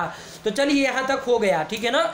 और ये उपनागरिका और परुषा का उदाहरण सप्तम उल्लास में ही दे दिया है, ठीक। अभी कोमला का उदाहरण दे रहे हैं यहाँ पर, और वो कोमला के साथ साथ वृत्ति अनुप्रास का भी उदाहरण हो जाएगा, दोनों का साथ में हो जाएगा। हम लोग अभी कोमला को गोली मारते हैं, उसके अतिरिक्त वृत्ति अनुप्रास में हम लोग पहुँचते हैं। ये वृत्ति अनुप्रास का उदाहरणम करके उदाहरण दे रहे हैं। बात समझ में आई। अनुप्रास जिसमें साम्यता हो उसको अनुप्रास कहते हैं। वो वर्णानुप्रास और पदानुप्रास करके, यदि वर्णों का साम्यता है, वर्णों का सादृश्य है तो वर्णानुप्रास, पदों का सादृश्य है तो पदानुप्रास, ठीक। इस तरह से अनुप्रास 2 प्रकार का। और वर्णानुप्रास है ना, जिसमें वर्णों का साम्य हो, ऐसा जो वर्णानुप्रास है वो भी 2 प्रकार का बता दिया। छेकानुप्रास और एक हो गया आपका, कौन सा बताया था, दूसरा वृत्ति अनुप्रास। उसमें छेकानुप्रास को समझ लिया और उदाहरण भी देख लिया। क्या था छेकानुप्रास, कि अनेक व्यंजनों का एक ही सकृत ही आवृत्ति हो, सकृत ही साम्यता सादृश्य हो, तो छेकानुप्रास होता है। और वृत्ति अनुप्रास का भी स्वरूप हम लोगों ने देख लिया था कि एक ही व्यंजन का, देख स्क्रीन में दिख रहा है, एक चाहे अनेक व्यंजन का असकृत यदि आवृत्ति हो, ध्यान दीजिएगा, सकृत आवृत्ति होने पर छेकानुप्रास, असकृत आवृत्ति मतलब साम्यता सादृश्य होने पर वृत्ति अनुप्रास। और उसका उदाहरण अब देख रहे हैं, दे रहे हैं उदाहरणम करके। तो देखिए क्या कह रहे हैं, उदाहरणम अपसारय घनसारम कुरुहारम दूर एव किम कमलैहि अलमलमाली मृडालैरिति वदति दिवानिशम बाला। तो देखिए यहाँ पर व्यंजनों का, है ना, बहुत बार असकृत, बहुत बार आवृत्ति हुई है। देखिए कहाँ पर, अलम अलम आली, अलम अलम में देखिए ल ल आ रहा है कि नहीं आ रहा है, अल फिर अल, है ना, अलम अल, तो वहाँ ल, फिर अली, वहाँ पर ल, है ना, हुआ कि नहीं हुआ। और उसके ऊपर पूर्व पंक्ति में अंतिम में कमल है, वहाँ अल आया कि नहीं आया। तो एक ही ल जो व्यंजन वर्ण है उसकी कितनी बार आवृत्ति हो रही, कमल में ल, फिर अल में ल, मल में ल, माली में ल, कितनी बार। और मृणालय में ल, एक ही व्यंजन वर्ण जो ल है उसकी कितनी बार आवृत्ति हुई, अनेक बार, असकृत, है ना, अनेक बार आवृत्ति हुई। तो देखिए ये आपका यहाँ पर छेकानुप्रास आप नहीं कह सकते हैं, कह सकते हैं, क्योंकि छेकानुप्रास में क्या कहा था, सकृत आवृत्ति होनी चाहिए। यहाँ सकृत आवृत्ति हुई क्या, ल की अनेक बार आवृत्ति हुई है। कमल में ल आया, अलम मल माली में 3 बार आ गया, मृणाली में 1 बार आ गया, है ना, बाला में आगे 1 बार आ रहा है। तो ये हो गया आपका कौन सा, ये आपका हो गया वृत्ति अनुप्रास हो गया। आया कि नहीं आया। और भी देखिए, और वर्णों का भी है, म का भी देखिए, मल माली म आया कि नहीं आया, म और मृणाल में भी म आया कि नहीं, तो ये भी हुआ, लगा। फिर अपसारय घनसारम में देखिए र आ रहा है ना, स आ रहा है, अपसार घनसार, तो स र, है ना, हमें स्वर के साथ लेना नहीं है व्यंजन वर्णों का। देखिए व्यंजन वर्णों का मिल रहा है कि नहीं मिल रहा है, ये हो गया। हार दू र आ रहा है कि नहीं आ रहा है। तो ये सब, और किम कमल ही, तो क आ रहा है। तो ये सब क्या है, व्यंजनों का असकृत आवृत्ति हो रही है। तो व्यंजनों की जब असकृत आवृत्ति हो तब वहाँ पर क्या कहा जाता है, वृत्ति अनुप्रास कहा जाता है। और सकृत आवृत्ति जब व्यंजनों की होती है तो वहाँ पर क्या कहा जाता है, छेकानुप्रास कहा जाता है। तो यही बात हो गई, ठीक है। तो ये हो गया वृत्ति अनुप्रास और छेकानुप्रास, समझ में आया। यहीं पर ख़त्म हो जा रहा है आपका, ठीक है ना। क्या वर्णानुप्रास, अनुप्रास का जो प्रथम भेद वर्णानुप्रास है, उसके छेकानुप्रास और वृत्त्यनुप्रास की कथा किस्सा कहानी सब खत्म हो रही है इसी के साथ। देखिए एक पंक्ति से आचार्य मम्मट कारिका से कुछ कह रहे हैं। क्या कह रहे हैं कि देखिए केशांचित एता, देखिए वृत्ति की चर्चा की थी ना बीच में कि 3 प्रकार की वृत्ति होती है, उपनागरिका, परुषा और कोमला, है ना। और कोमला को कोई लोग ग्राम्य भी कहते हैं। ये सब चर्चा हम लोगों ने की। अब ये जो 3 प्रकार की वृत्ति है, मैंने कहा था ये वृत्ति को ही वामन ने क्या किन शब्द से पुकारा है, रीति शब्द से पुकारा है। तो वो भी इसी 3 वृत्ति, उसी को वृत्ति को रीति कहते हैं और वो भी 3 प्रकार की मानते हैं और उसके नाम केवल अलग है, बाकी स्वरूप एक ही तरह का है। तो देखिए वही सब लिख दिया है। केशांचिद मते, मतलब कोई लोग वामन आदि के मत में क्या है, एता, मतलब ये जो 3 वृत्तियाँ बताई, उपनागरिका, परुषा और कोमला, ये जो 3 वृत्ति है, और वो इसको वैदर्भी प्रमुखा रीतय, इसको वैदर्भी इत्यादि इत्यादि नाम से कोई रीति शब्द से पुकार रहा है। मतलब देखिए आगे उसकी व्याख्या कर रहे हैं आचार्य मम्मट, है ना। देखिए इसमें पेज थोड़ा ख़त्म हो जा रहा है लेकिन आपको दिख रहा है स्क्रीन में। देखिए अब व्याख्या कर रहा है। एताहा तीसरो वृत्तय, ये जो 3 वृत्तियाँ बताई आचार्य मम्मट ने पहले, कौन कौन, उपनागरिका, परुषा और कोमला, है ना। ये 3 वृत्तियाँ बताई। ये तीनों वृत्तियों को केशांचित, कोई लोग मतलब वामनादि नाम मते, कोई लोग केशांचित मते मतलब वामनादि नाम मते रीतय मता, इसी तीनों वृत्ति को रीति शब्द से पुकारता है वो आचार्य वामन, है ना। और क्या नाम होंगे, तो वो उपनागरिका, परुषा और कोमला नाम से नहीं कहते हैं। वो कौन नाम से कहते हैं, तो वैदर्भी इत्यादि नाम से कहते हैं। तो क्रम से ही है नाम, वैदर्भी, गोड़ी और पांचाली, ये पांचाल्याख्या रीतयो मता। तो देखिए उपनागरिका को ये वृत्ति जो 3 है उसको आचार्य मम्मट किस शब्द से कहते हैं, रीति शब्द से कहते हैं। और वो भी 3, आचार्य मम्मट ने 3 कही और वामन ने भी 3 ही कही। उसमें 3 कौन है, तो आचार्य मम्मट ने जो पहली थी कौन, उपनागरिका, उसको आचार्य वामन क्या कह रहे हैं, वामन ने उसको वैदर्भी कहा, उपनागरिका का ही नाम रखा क्या, वैदर्भी। फिर नंबर 2 की जो परुषा थी आचार्य मम्मट के मत में, उसी को वामन ने क्या कहा है, गौड़ी कहा है। क्रम सही है। और आचार्य मम्मट ने तीसरी जो कोमला रखा, उसको ही आचार्य मम्मट ने कहा पांचाली रीति, ठीक है ना। तो वैदर्भी रीति, गोड़ी रीति, पांचाली रीति करके मुख्य किन 3 रीति आचार्य वामन मानते हैं, ये भी आपको पता चल गया, ठीक है ना। तो रीतिरात्मा काव्य से सिलेबस में भी है। तो रीति मतलब यही रीति, वृत्ति, गौड़ी, वैदर्भी, पांचाली, ठीक है ना। अब क्या है स्वरूप, ये भी आपको समझ में आ गया। देखिए ग्रंथ से पढ़ने में क्या होता है, यदि मैं इसको PDF बना करके और कोई वो मतलब क्या PPT बना करके यदि पढ़ाता, मैं ये सब चीज़ें निकाल देता कि नहीं निकाल देता, क्यों पढ़ाऊँ भाई, इसमें जमेले में क्यों ले जाऊँ, अरे वर्ण छेकानुप्रास और वृत्त्यनुप्रास बता करके आगे निकल जाता। लेकिन ये ग्रंथ पढ़ने में देखिए आपको फ़ायदा हुआ कि नहीं, आपको रीतिरात्मा काव्य से, रीति संप्रदाय वामन का है, रीति क्या है, वृत्ति है, और रीति कितने प्रकार की मानते, बहुत कुछ चीज़ें पता चल गई ना। अब वामन का ग्रंथ आपको ढूंढने नहीं जाना पड़ेगा, और रीतिरात्मा काव्य से को समझने के लिए यहीं से आपको समझ में आ जाएगा। तो चलिए यही बात यहाँ पर आचार्य मम्मट ने बता दी, ठीक है ना। एता तीसरा वृत्तयो वामनादीनां मते वैदर्भी, गोड़ी, पांचालाख्यो रीतयो मता, है ना, इनके मत में है। तो चलिए इसी के साथ यहाँ पर क्या वर्णानुप्रास खत्म हुआ। अनुप्रास एक बार दिमाग में रखिए, वर्णानुप्रास जो है और अनुप्रास जो है वो 2 प्रकार का। अनुप्रास कहते हैं साम्यता हो, जिसमें साम्यता हो उसको कहते हैं क्या, अनुप्रास कहते हैं। वो 2 प्रकार का होता है। यदि वर्णों का साम्यता है, वर्णों का सादृश्य है तो वर्णानुप्रास, यदि पदों का सादृश्य है तो पदानुप्रास। तो 2 तरह का हो गया, वर्णानुप्रास, पदानुप्रास। वर्णानुप्रास 2 प्रकार का है ना। यदि सकृत ही आवृत्ति होती हो, सकृत सादृश्य होता हो व्यंजनों का, वर्णों का, यदि सकृत सादृश्य होता हो तो वो हो गया छेकानुप्रास। और यदि असकृत बार बार, जैसे अलम अलम आली जो बताया मृणालय, तो असकृत बार यदि होता हो तो वो वृत्त्यनुप्रास है। बस इतनी बात आपको ध्यान में देनी है वर्णानुप्रास के विषय में। अब हम चल रहे हैं जो अनुप्रास का दूसरा भेद मैंने जो आपको शुरुआत में बता दिया था, है ना, वहाँ से हमको चलना है, जो आपको अभी स्क्रीन में दिख रहा है, ठीक है ना। बस ये सरल है, कुछ नहीं है।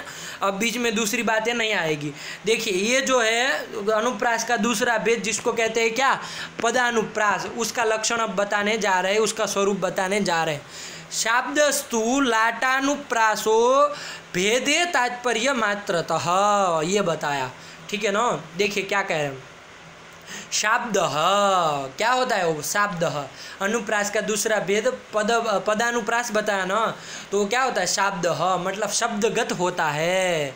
क्या होता है, शब्दगत होता है, जिसमें शब्दों का साम्यता सादृश्य हो उसको क्या कहते हैं, पदानुप्रास कहते हैं। तो शाब्द मतलब शब्दगत होता है। वो वर्णानुप्रास क्या था, वर्णगत था, वर्णों का साम्यता थी, सादृश्य था। यहाँ पर शब्दों का, पदों का सादृश्य, शब्द कहिए पद कहिए कोई दिक्कत नहीं। ठीक, तो शब्द मतलब शब्दगत जो होता है उसको क्या कहते हैं, वर्णानुप्रास कहते हैं। और इसी वर्णानुप्रास का एक दूसरा नाम याद रख लीजिएगा, लाटानुप्रास। बहुत जगह लाटानुप्रास बोला जाता है कि लाटानुप्रास इसमें है, लेकिन लोग समझते नहीं है, क्योंकि लाट उसमें पदानुप्रास कहते तो समझ में आ जाता है कि वे पदों की जिसमें साम्यता हो तो वो पदानुप्रास, लेकिन लाटानुप्रास लोग लिखते हैं, है ना, घुमाने के लिए। तो ध्यान रखिएगा, लाटानुप्रास कहो पदानुप्रास कहो एक ही बात है। अब क्यों लाटानुप्रास कहा जाता है, क्योंकि लाट प्रदेश है, उसके लोग वहाँ पर इस अलंकार को बहुत पसंद करते हैं, है ना, उनको बहुत प्रिय है ये पदानुप्रास जो है, बहुत प्रिय, इसलिए उनके नाम से रख दिया लाटानुप्रास, है ना। नाम रखने के पीछे ऐसा भी कारण होता है। तो ध्यान दीजिएगा, वर्णानुप्रास दो प्रकार का, उसमें जो दूसरा प्रकार है उसकी हम चर्चा कर रहे हैं। कौन, पदानुप्रास की चर्चा कर रहे हैं। वो कैसा होता है, शब्दगत होता है ना, मतलब शब्दों का जहाँ सादृश्य होता है वहाँ क्या होता है, पदानुप्रास शब्दानुप्रास अलंकार होता है, जिसका अपर नाम बता दिया क्या, लाटानुप्रास। अब लाटानुप्रास नाम क्यों रखा है, क्योंकि लाट नाम का कोई प्रदेश है, उसके लोग वहाँ इसको बहुत पसंद करते थे, इसलिए इसको लाट शब्द से भी पहचाना जाता है। तो लाटानुप्रास कहिए, पदानुप्रास कहिए, शब्दानुप्रास कहिए, इसी को कहते हैं। ध्यान में आया। अब इसमें क्या होता है, ये भेदे तात्पर्य मात्रतः को समझने के लिए उसके पहले एक बात समझिए, ध्यान दीजिए। क्या होता है, इस पदानुप्रास किसको कहते हैं, तो जिसमें पद का सादृश्य हो, है ना, एक तरह के पद बार बार आए हो, उसको पदानुप्रास कहते हैं। ये तो आपको समझ में आ गया। लेकिन देखिए, एक ही तरह के पद दो बार आ जाए, है ना, तो वह पद का जो अर्थ है, अर्थ तो वही रहेगा, एक ही तरह के पद है, प्रायः अर्थ वही रहेगा, है ना। एक ही तरह का पद, एक ही पद दो बार आ जाए तो वो पद का जो अर्थ है, अर्थ भी समान पद भी समान। तो एक समस्या क्या होती है पता है, पुनरुक्ति नाम का दोष होता है एक। तो पुनरुक्ति दोष होगा कि नहीं होगा, है ना। अरे जहाँ पर पदानुप्रास अलंकार हो वहाँ पुनरुक्ति दोष होने की समस्या होगी कि नहीं होगी। तो फिर पदानुप्रास अलंकार हो और पुनरुक्ति क्या हो, पुनरुक्ति दोष हो, ये सब कैसे मेल नहीं खाएगा। अरे पुनरुक्ति दोष है, ये अलंकार है ना। तो क्या इसमें समस्या समझ में आ रही है कि भाई पदों का जिसमें सादृश्य हो वहाँ पर पदानुप्रास होता है। अब पद का सादृश्य, पूरे पद का सादृश्य रहेगा तो फिर पुनरुक्ति की आपत्ति नहीं आएगी। पुनरुक्त वदाभास एक आगे आने वाला अलंकार है, मैंने कहा था शब्द अलंकार में, वो भी हो सकता है। तो ये सब समस्या आएगी कि नहीं आएगी, तो उसको हटाने के लिए वो लिख रहा है तात्पर्य मात्रतः भेदे सती, है ना। वो क्या कह रहे हैं कि देखो पद का भले वो सादृश्य हो, पद का अर्थ भी भले रहे वो, लेकिन तात्पर्य भिन्न भिन्न होना चाहिए, ये जरूरी है। ये अलंकार होने के लिए, लाटानुप्रास मतलब पदानुप्रास अलंकार होने के लिए तात्पर्य का भेद रहना जरूरी है। तात्पर्य भिन्न भिन्न होना चाहिए। शब्द भले एक समान हो, उसका अर्थ भी एक समान हो, लेकिन तात्पर्य भिन्न भिन्न होना चाहिए। अभी उदाहरण देखेंगे, बहुत बढ़िया है, उदाहरण भी इसका बहुत बढ़िया है, देखेंगे समझ में आ जाएगा।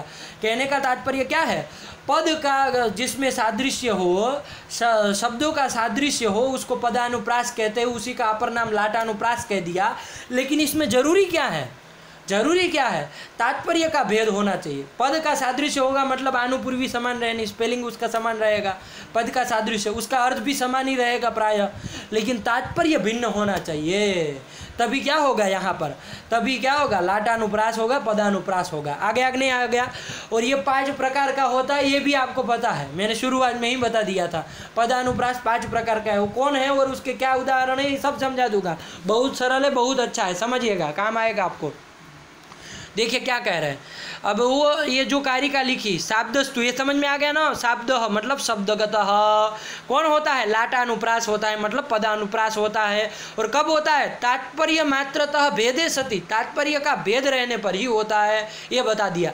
अब देखिए उसकी व्याख्या आचार्य मोहम्मद लिख रहे हैं इसी कारिका की। शब्द मतलब क्या, तो कहा शब्दगतः अनुप्रासः।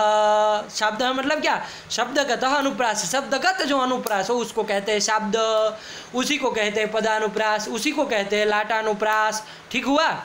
और देखिए क्या लिख रहे हैं आगे, तात्पर्य मात्रतः भेदे लिख, उसकी व्याख्या कर रहे हैं कि शब्दार्थयो हो अभेदे भी, शब्द भी एक समान है, अर्थ भी एक समान है। शब्द और अर्थ के अभेद मतलब समान होने पर भी अन्वय मात्र भेदात, उसका तात्पर्य भिन्न भिन्न रहना चाहिए। अन्वय उसका दूसरी जगह होना चाहिए, है ना, उसका तात्पर्य भिन्न भिन्न जगह होना चाहिए, तब ये होता है। ठीक है ना, आया कि नहीं आया। और इसका दूसरा नाम पदानुप्रास, शाब्दानुप्रास का दूसरा नाम क्या बताया था, लाटानुप्रास बताया था ना। तो लाटानुप्रास नाम क्यों आया, तो उसके लिए लिख रहे हैं, क्या लिख रहे हैं, लाट जन वल्लभत्वाच्च लाटानुप्रास है ना। लाट जो जन है, लाट नाम का कोई प्रदेश, वहाँ के जो जन हैं, लोग हैं, कवि लोग हैं, उनको चूंकि ये वल्लभ है मतलब प्रिय है, इसलिए इसका नाम क्या है, लाटानुप्रास है। लगा कि नहीं लगा, तो यही उन्होंने कह दिया। तो देखिए यहाँ स्क्रीन में थोड़ा आपको प्रिंट गलत हो गई है, तो ध्यान दीजिएगा। वल्लभत्वाच्च ऐसा पाठ है, वल्लभत्वाच्च, तो य की जगह व कर दीजिएगा, और त्र जो लिख दिया वहाँ 2 च कर दीजिएगा। ठीक है ना। तो वल्लभत्वाच्च मतलब लाट जन के चूँकि वल्लभ था, इसलिए इसको लाटानुप्रास भी कहा जाता है। तो चलिए बस आपको इतना ध्यान रखना है, और कोई झमेले में न जा करके कि भाई अनुप्रास का दूसरा भेद है पदानुप्रास। वो पदानुप्रास मतलब वो शब्दगत होता है, मतलब शब्दों का जहाँ पर सादृश्य होता है वहाँ पर पदानुप्रास होता है। और चूंकि लाट प्रदेश के लोगों को ये बहुत पसंद था, इसलिए इसको लाटानुप्रास भी कहते हैं। और इसमें तात्पर्य का भेद होना चाहिए, ये एक कंडीशन रख दिया आपके सामने, ये जरूरी है, वरना वो पुनरुक्ति वाला समस्या आ जाएगी, मैंने आपको बता दिया। चलिए अब उसका उदाहरण एक एक बता रहे। और ये जो पदानुप्रास है वो 5 प्रकार का है, तो इसके 5 उदाहरण होंगे, ध्यान दीजिएगा, है ना। 5 उदाहरण होंगे, सरल, जल्दी जल्दी समझ में आएगा। आप बस 5-10 मिनट का ही पाठ रहा है, तुरंत समझ में आ जाएगा, खत्म हो जाएगा। तो देखिए वो एक एक बता रहे हैं क्या है वो पदानुप्रास। अभी आप भेद में मत जाइए, क्या वो नाम है भेद के, वो सब मत जाइए, अभी केवल समझ लीजिए कि कहाँ कहाँ हो रहा है। फिर आपको मैं अंतर करके तुरंत समझा दूंगा कि यहाँ पर ये तरह का पदानुप्रास हुआ, यहाँ पर ऐसा पदानुप्रास हुआ, यहाँ ऐसा पदानुप्रास हुआ। तो चलिए क्या लिख रहे हैं, पदानाम सह। ठीक है ना, पहला सह मतलब लाटानुप्रास, ठीक है ना, लाटानुप्रास होता है कब, तो पदानाम सादृश्य, पदों का यदि सादृश्य हो, है ना, पदों की यदि समानता हो, पदानाम समानता यदि भवति चेत सह मतलब लाटानुप्रास अलंकार भवति, पदों का सादृश्य हो। सरल है, जो पदानुप्रास हमने कहा वही, पदानाम सादृश्य सह मतलब लाटानुप्रास भवति, ये सब अध्ययन करके रख लीजिएगा। ठीक है ना, सह इति लाटानुप्रास, आचार्य मोहम्मद ने लिख दिया, लाटानुप्रास होता है। जैसे कहाँ पर, पदानाम सादृश्य, देखिए इसको समझिएगा, पदानाम बहुवचन की है ना, मतलब अनेक पदों का जहाँ पर सादृश्य हो, क्या हो, अनेक पदों का जहाँ पर सादृश्य हो उसको क्या कहते हैं, ये प्रथम प्रकार का लाटानुप्रास कहते हैं। तो चलिए समझते हैं उदाहरण हम करके। यस्य न सविधे दयिता दवदहनस्तुहिन दिधितिस्तस्य, यस्य च सविधे दयिता दवदहनस्तुहिन दिधितिस्तस्य। बहुत अच्छा श्लोक, बहुत अच्छा श्लोक। देखिए क्या लिख रहा है, यस्य न सविधे, यस्य पुरुषस्य सविधे मतलब पार्श्वे, दयिता न भवति, दयिता मतलब प्रियतमा नारी न भवति, जिस पुरुष के पास प्रियतमा दयिता है ना, सुंदर नारी जिसके पास नहीं होती है, तस्य कृते, तस्य अंतिम में लिखा है तस्य कृते, उसके लिए तुहिन दिधिति, तुहिन किसको कहते हैं, तुहिन मतलब चंद्रमा, तुहिन मतलब चंद्रमा, और दिधिति मतलब किरण, है ना, उसकी चंद्रिका। तो तुहिन दिधि मतलब चंद्रमा के किरण, जो चंद्रिका है, चांदनी है, चंद्रमा की जो चांदनी है उसको कहते हैं तुहिन दिधिति। ठीक है ना। तो यस्य न सविधे दयिता, जिस पुरुष के पास दयिता मतलब सुंदर नारी न हो, तस्य पुरुषस्य उस पुरुष को तुहिन दीदिति मतलब चंद्रमा की जो चांदनी है वो दवदहन, उसके लिए वो चंद्रमा की चांदनी जो कितनी अच्छी होती है लेकिन वो उसके लिए दवदहन है। दवदहन है मतलब दावानल स्वरूप है। क्या है? दावानल स्वरूप। उसके लिए वो जो चांदनी होती है, चंद्रमा की जो तुही दीदिति मतलब किरण चांदनी जो होती है वो क्या है? दवदहन स्वरूपा है। आया कि नहीं आया? ये कह रहा है कवि जो है, कह रहा है कि यस्य पुरुषस्य सविधे मतलब पार्श्वे दयिता मतलब सुंदर नारी न भवति तस्य पुरुषस्य कृते तुहिन दीदिति चंद्रमायाः चंद्रमसः चंद्रिका दवदहनः दावानल स्वरूपा भवति। लगा कि नहीं लगा? ये प्रथम पंक्ति हुई। अब दूसरी पंक्ति समझिए, यस्य च सविधे दयिता, यस्य पुरुषस्य, यहाँ देखिए न की जगह च कर दिया है ना, इतना ही अंतर, बाकी पूरी पंक्ति यही है। यस्य च सविधे दयिता मतलब यस्य पुरुषस्य सविधे पार्श्वे दयिता, जिस पुरुष के पास सुंदर नारी होती है, लावण्यमयी स्त्री होती है, उसके लिए तस्य कृते दवदहन, अब यहाँ से लगाइए, उसके लिए दवदहन मतलब जो दावानल है वो भी तुहिन दीदिति, वो भी चंद्रमा की चांदनी स्वरूप होता है।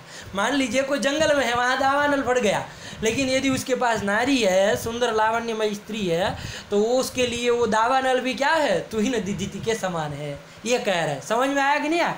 ये इतना बड़ा देखिए कवि ने क्या उसमें ये समझने का ढंग है ना, क्या है उसके लिए। तो दवदहन तुहिन दीदिति स्वरूप है। पहले कहा था तुहिन दीदिति दावानल स्वरूप है, और फिर कहा दावानल चंद्रमा के चांदनी के समान है। ये अंतर है, ध्यान दीजिएगा, है ना।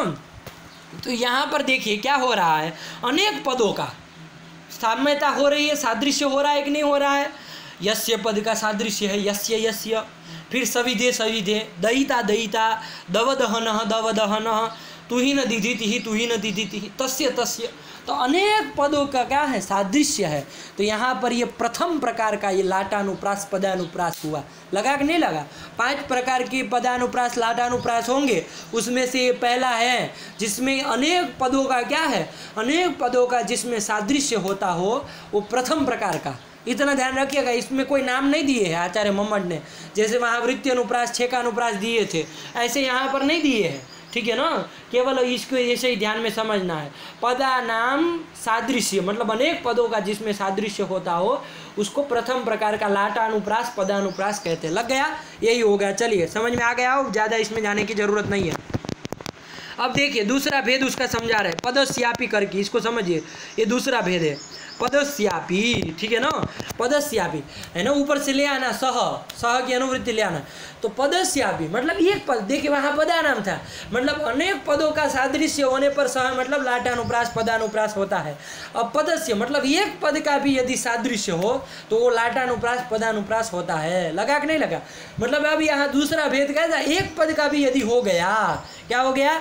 एक पद का भी यदि सादृश्य हो गया तो यहाँ पर दूसरे प्रकार का लाटानुप्रास पदानुप्रास हो जाएगा। लगा कि नहीं लगा? यही है पदस्यापी, इतने से कह दिया। अपि शब्दे न सह इति समुच्चयते, है ना, अपि शब्द से स को ले आना, मतलब पद एक पद का भी सह, सह मतलब लाटानुप्रास भवति पदानुप्रास भवति, ये समझ लेना। लगा कि नहीं लगा?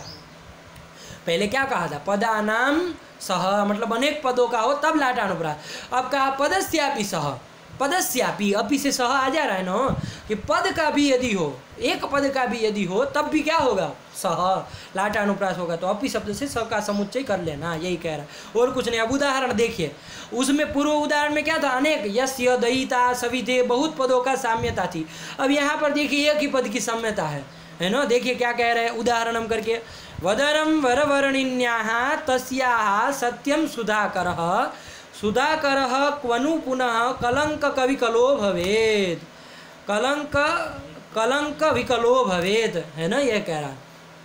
देखिए इसमें अनेक पदों का सादृश्य नहीं है क्या? अनेक पदों का, एक ही पद का है सादृश्य। कौन पद का? सुधाकरः, 2 बार आ रहा है सुधाकरः सुधाकरः, तो एक ही पद का है। तो ये दूसरे नंबर का क्या हो गया? अब इसका अर्थ ज़्यादा जाने की जरूरत नहीं, मैं हल्का हल्का अर्थ समझा दूंगा, लेकिन पकड़ लीजिए दूसरे प्रकार का क्या हो गया आपका? पदानुप्रास लाटानुप्रास हो गया। ठीक है ना। मैं बार बार पदानुप्रास भी लाटानुप्रास भी बोल रहा है, आपको ध्यान में आ जाए दोनों पर्याय है ना। तो पहला भेद बता दिया जहाँ अनेक पदों का सादृश्य हो, यस्य च सविधे दयित, आपको उदाहरण अब दिमाग में आ ही जाएगा। दूसरा उदाहरण दिया कि एक पद का भी यदि सादृश्य जहाँ पर हो वहाँ पर भी क्या लाटानुप्रास हो जाता है, पदानुप्रास दूसरे नंबर का हो जाता है। लगा कि नहीं लगा? जैसे सुधाकर सुधाकर एक ही पद का सादृश्य है। अब अर्थ देख लीजिए, कुछ नहीं, कवि एक युवती के मुख के विचार कर रहा है, एक मुख का, एक युवती के नारी के वर्णन कर रहा है, उसके मुख का वर्णन कर रहा है कि उसका मुख कैसा है। तो कह रहा है देखिए वरवर्णिन्या है, मतलब वरवर्णिनी जो स्त्री होती है, तस्याः वरवर्णिन्याः, वो जो वरवर्णिनी स्त्री है उसका वदनम, तस्याः वदनम सुधाकर, सत्यम सुधाकर, सचमुच वो सुधाकर की तरह है। सुधाकर मतलब चंद्रमा, सुधाकर मतलब चंद्रमा, ठीक है ना। तो तस्याः वरवर्णिन्याः वदनम सत्यम सुधाकर, एक पंक्ति यहाँ खत्म हो जा रही है कि वो वरवर्णिनी जो स्त्री है उसका जो वदन मतलब मुख जो है वो सचमुच, सत्य मतलब सचमुच, वो सुधाकर के स्वरूप समान है ना, सुधाकर के सदृश है, चंद्रमा के सदृश है, ठीक है, ये कहा। अब दूसरी पंक्ति से वो कह रहा है, वही कहीं कह रहा है कि अरे उसके सदृश नहीं, उससे भी ज़्यादा अच्छा है। ये कहने का उसका तात्पर्य ये है, ठीक है ना। क्या पंक्ति का अर्थ है वो तो मैं समझाऊंगा, लेकिन उसको ये बताना है उससे भी अच्छा है। क्या कह रहा है देखिए, सुधाकर पुनः सुधाकर कलंक विकलो क्व भवेत। अरे सुधाकर भी कहाँ कलंक से विकल होता है, उसमें जो काला धब्बा है उससे विकल मतलब उससे रहित सुधाकर भी कहाँ होता है, नहीं होता है ना। इसका मतलब क्या कि अरे उससे भी अच्छा है, इसमें तो धब्बा भी नहीं है, ऐसा वो बताना है ना। आधिक्य वर्णन कर दिया। पहले तो सुधाकर के सदृश कहा, सचमुच सुधाकर के सदृश, फिर कहा कि अरे पुनः सुधाकर कलंक विकल को भवेत। अरे कहाँ सुधाकर भी कलंक विकल होता है ना। कलंक से विकल, कलंक मतलब वो धब्बा, काला धब्बा, उससे विकल मतलब उससे रहित सुधाकर भी कहाँ होता है, नहीं होता है। और ये तो उससे भी रहित है, तो ये उससे भी अच्छा है, ये उसका व्यंजित हो रहा है। बात लगा कि नहीं लगा? अभी इसमें हमको जाने की ज़रूरत नहीं है। एक बात ध्यान दीजिएगा, ये सुधाकर का एक ही पद की क्या हो रही है, आवृत्ति हो रही है। लगा कि नहीं लगा? सादृश्य हो रहा है। तो यहाँ पर ये दूसरे नंबर का लाटानुप्रास हुआ। एक बात मैं आपको बता दूं, एक बात ध्यान रखिएगा, देखिए तात्पर्य में भेद है।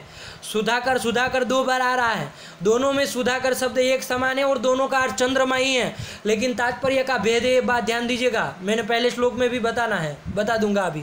तात्पर्य का भेद है, देखिएगा। पहले सुधाकर के सदृश वहाँ अन्वय हो रहा था, अन्वय का भेद है। और यहाँ सुधाकर जो है वो दूसरी जगह दूसरे तात्पर्य है कि अरे वो सुधाकर भी कहाँ, वो भी कहाँ कलंक रहित है। पहले क्या कर रहा था कि वो सुधाकर के सदृश है उसका मुख, तो सुधाकर का विधान कर रहा था, ऐसा लग रहा है ना, सुधाकर के समान बता। अब यहाँ पर सुधाकर को उद्देश्य करके बता रहा है कि वो भी कहाँ कलंक विकल होता है। तो ये तात्पर्य का भेद हो रहा है, इसलिए यहाँ पुनरुक्ति दोष नहीं कह सकते सुधाकर, ठीक है ना तो पुनरुक्त आभास अलंकार कोई नहीं कह सकता, ठीक है। और इसके पहले वाला उदाहरण जो यस्य च सविधे दयिता, वहाँ पर भी देखिए दव दहन तुहिन दिधिति ही, ये था ना।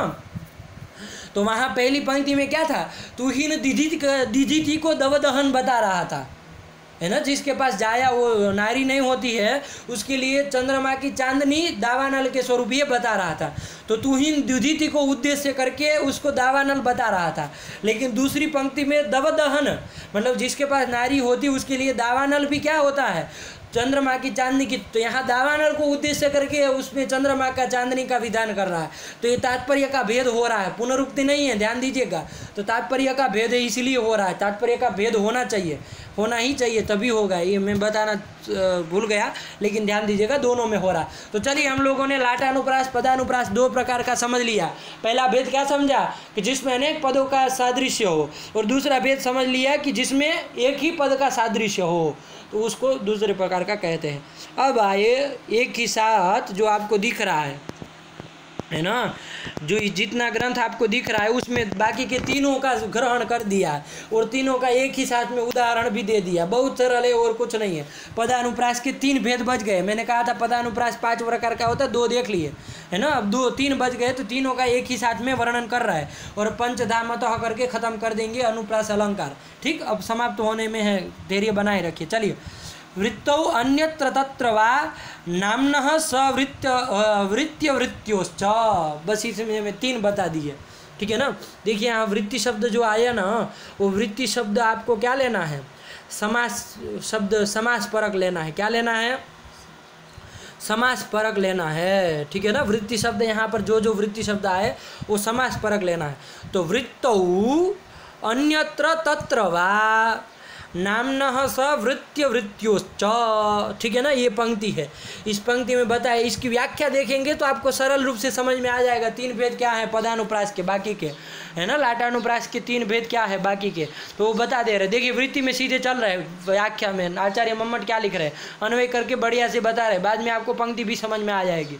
देखिए एकस्मिन समास है, देखिए पदों का सादृश्य होना चाहिए, लेकिन अब ये 3 प्रकार से हो सकता है। एक तो एक ही समास हो, उसमें एक समान 2 पद आ गए हो, समास एक ही है, उसमें क्या आ गए हो, एक समान 2 पद आ गए हैं, है ना, समान सादृश्य सदृश 2 पद आ गए हो, है ना। तो एकस्मिन समासे, है ना, एक दे दिया। फिर भिन्न वा समास है, अथवा अलग अलग समास, 2 अलग अलग समास है, एक समास में वो पद है और दूसरे समास में वो पद है, लेकिन दोनों पद सदृश सदृश है, तो ये दूसरे तरह का हो गया। आया कि नहीं, भिन्न वा समास है। और तीसरे प्रकार का समासा समासयो वा, मतलब एक पद 2 सदृश पद है, लेकिन एक समास में घटक है, समास के अंतर्गत आया, और एक बिना समास का पद है, ऐसा होने पर वो तीसरे प्रकार का। इस प्रकार से क्या होता है, 3 प्रकार का लाटानुप्रास होता है, ठीक हुआ। एक तो क्या, एक ही समास में सदृश 2 सदृश पद आ गए, समान सदृश पद आ गए, और दूसरे भिन्न वा समास से सदृश पद आ गए, मतलब भिन्न भिन्न समास है और दोनों में एक ही समान पद है, समास अलग अलग है, दोनों में एक एक पद है और दोनों सदृश सदृश है, ये हो गया। फिर तीसरे नंबर का क्या बता दिया कि 2 सदृश पद है, लेकिन एक समास के में आया है और एक अकेला पढ़ा हुआ है, तो ये तीसरे प्रकार का हो गया। इस प्रकार करके लाटानुप्रास क्या 3 प्रकार का होता है। लग गया कि नहीं लग गया, तो यही कह दे। एकस्मिन समास से आप यहाँ अल्प विराम करना चाहे तो कर सकते हैं, और आपकी पुस्तक में लिखा हो तो बढ़िया है, ठीक है ना, अलग अलग समझिएगा। एकस्मिन समास से यहाँ अल्प विराम कर दीजिए, भिन्न वा समास से यहाँ पर भी अलंकार कर दीजिए। समासा समासयो हो, मतलब एक समास में हो और एक असमास में हो, तो समासा समासयो हो वा यदि नाम्न और नाम्नः बराबर प्रातिपदिकस्य न तो प्रदस्य सारूप्यम।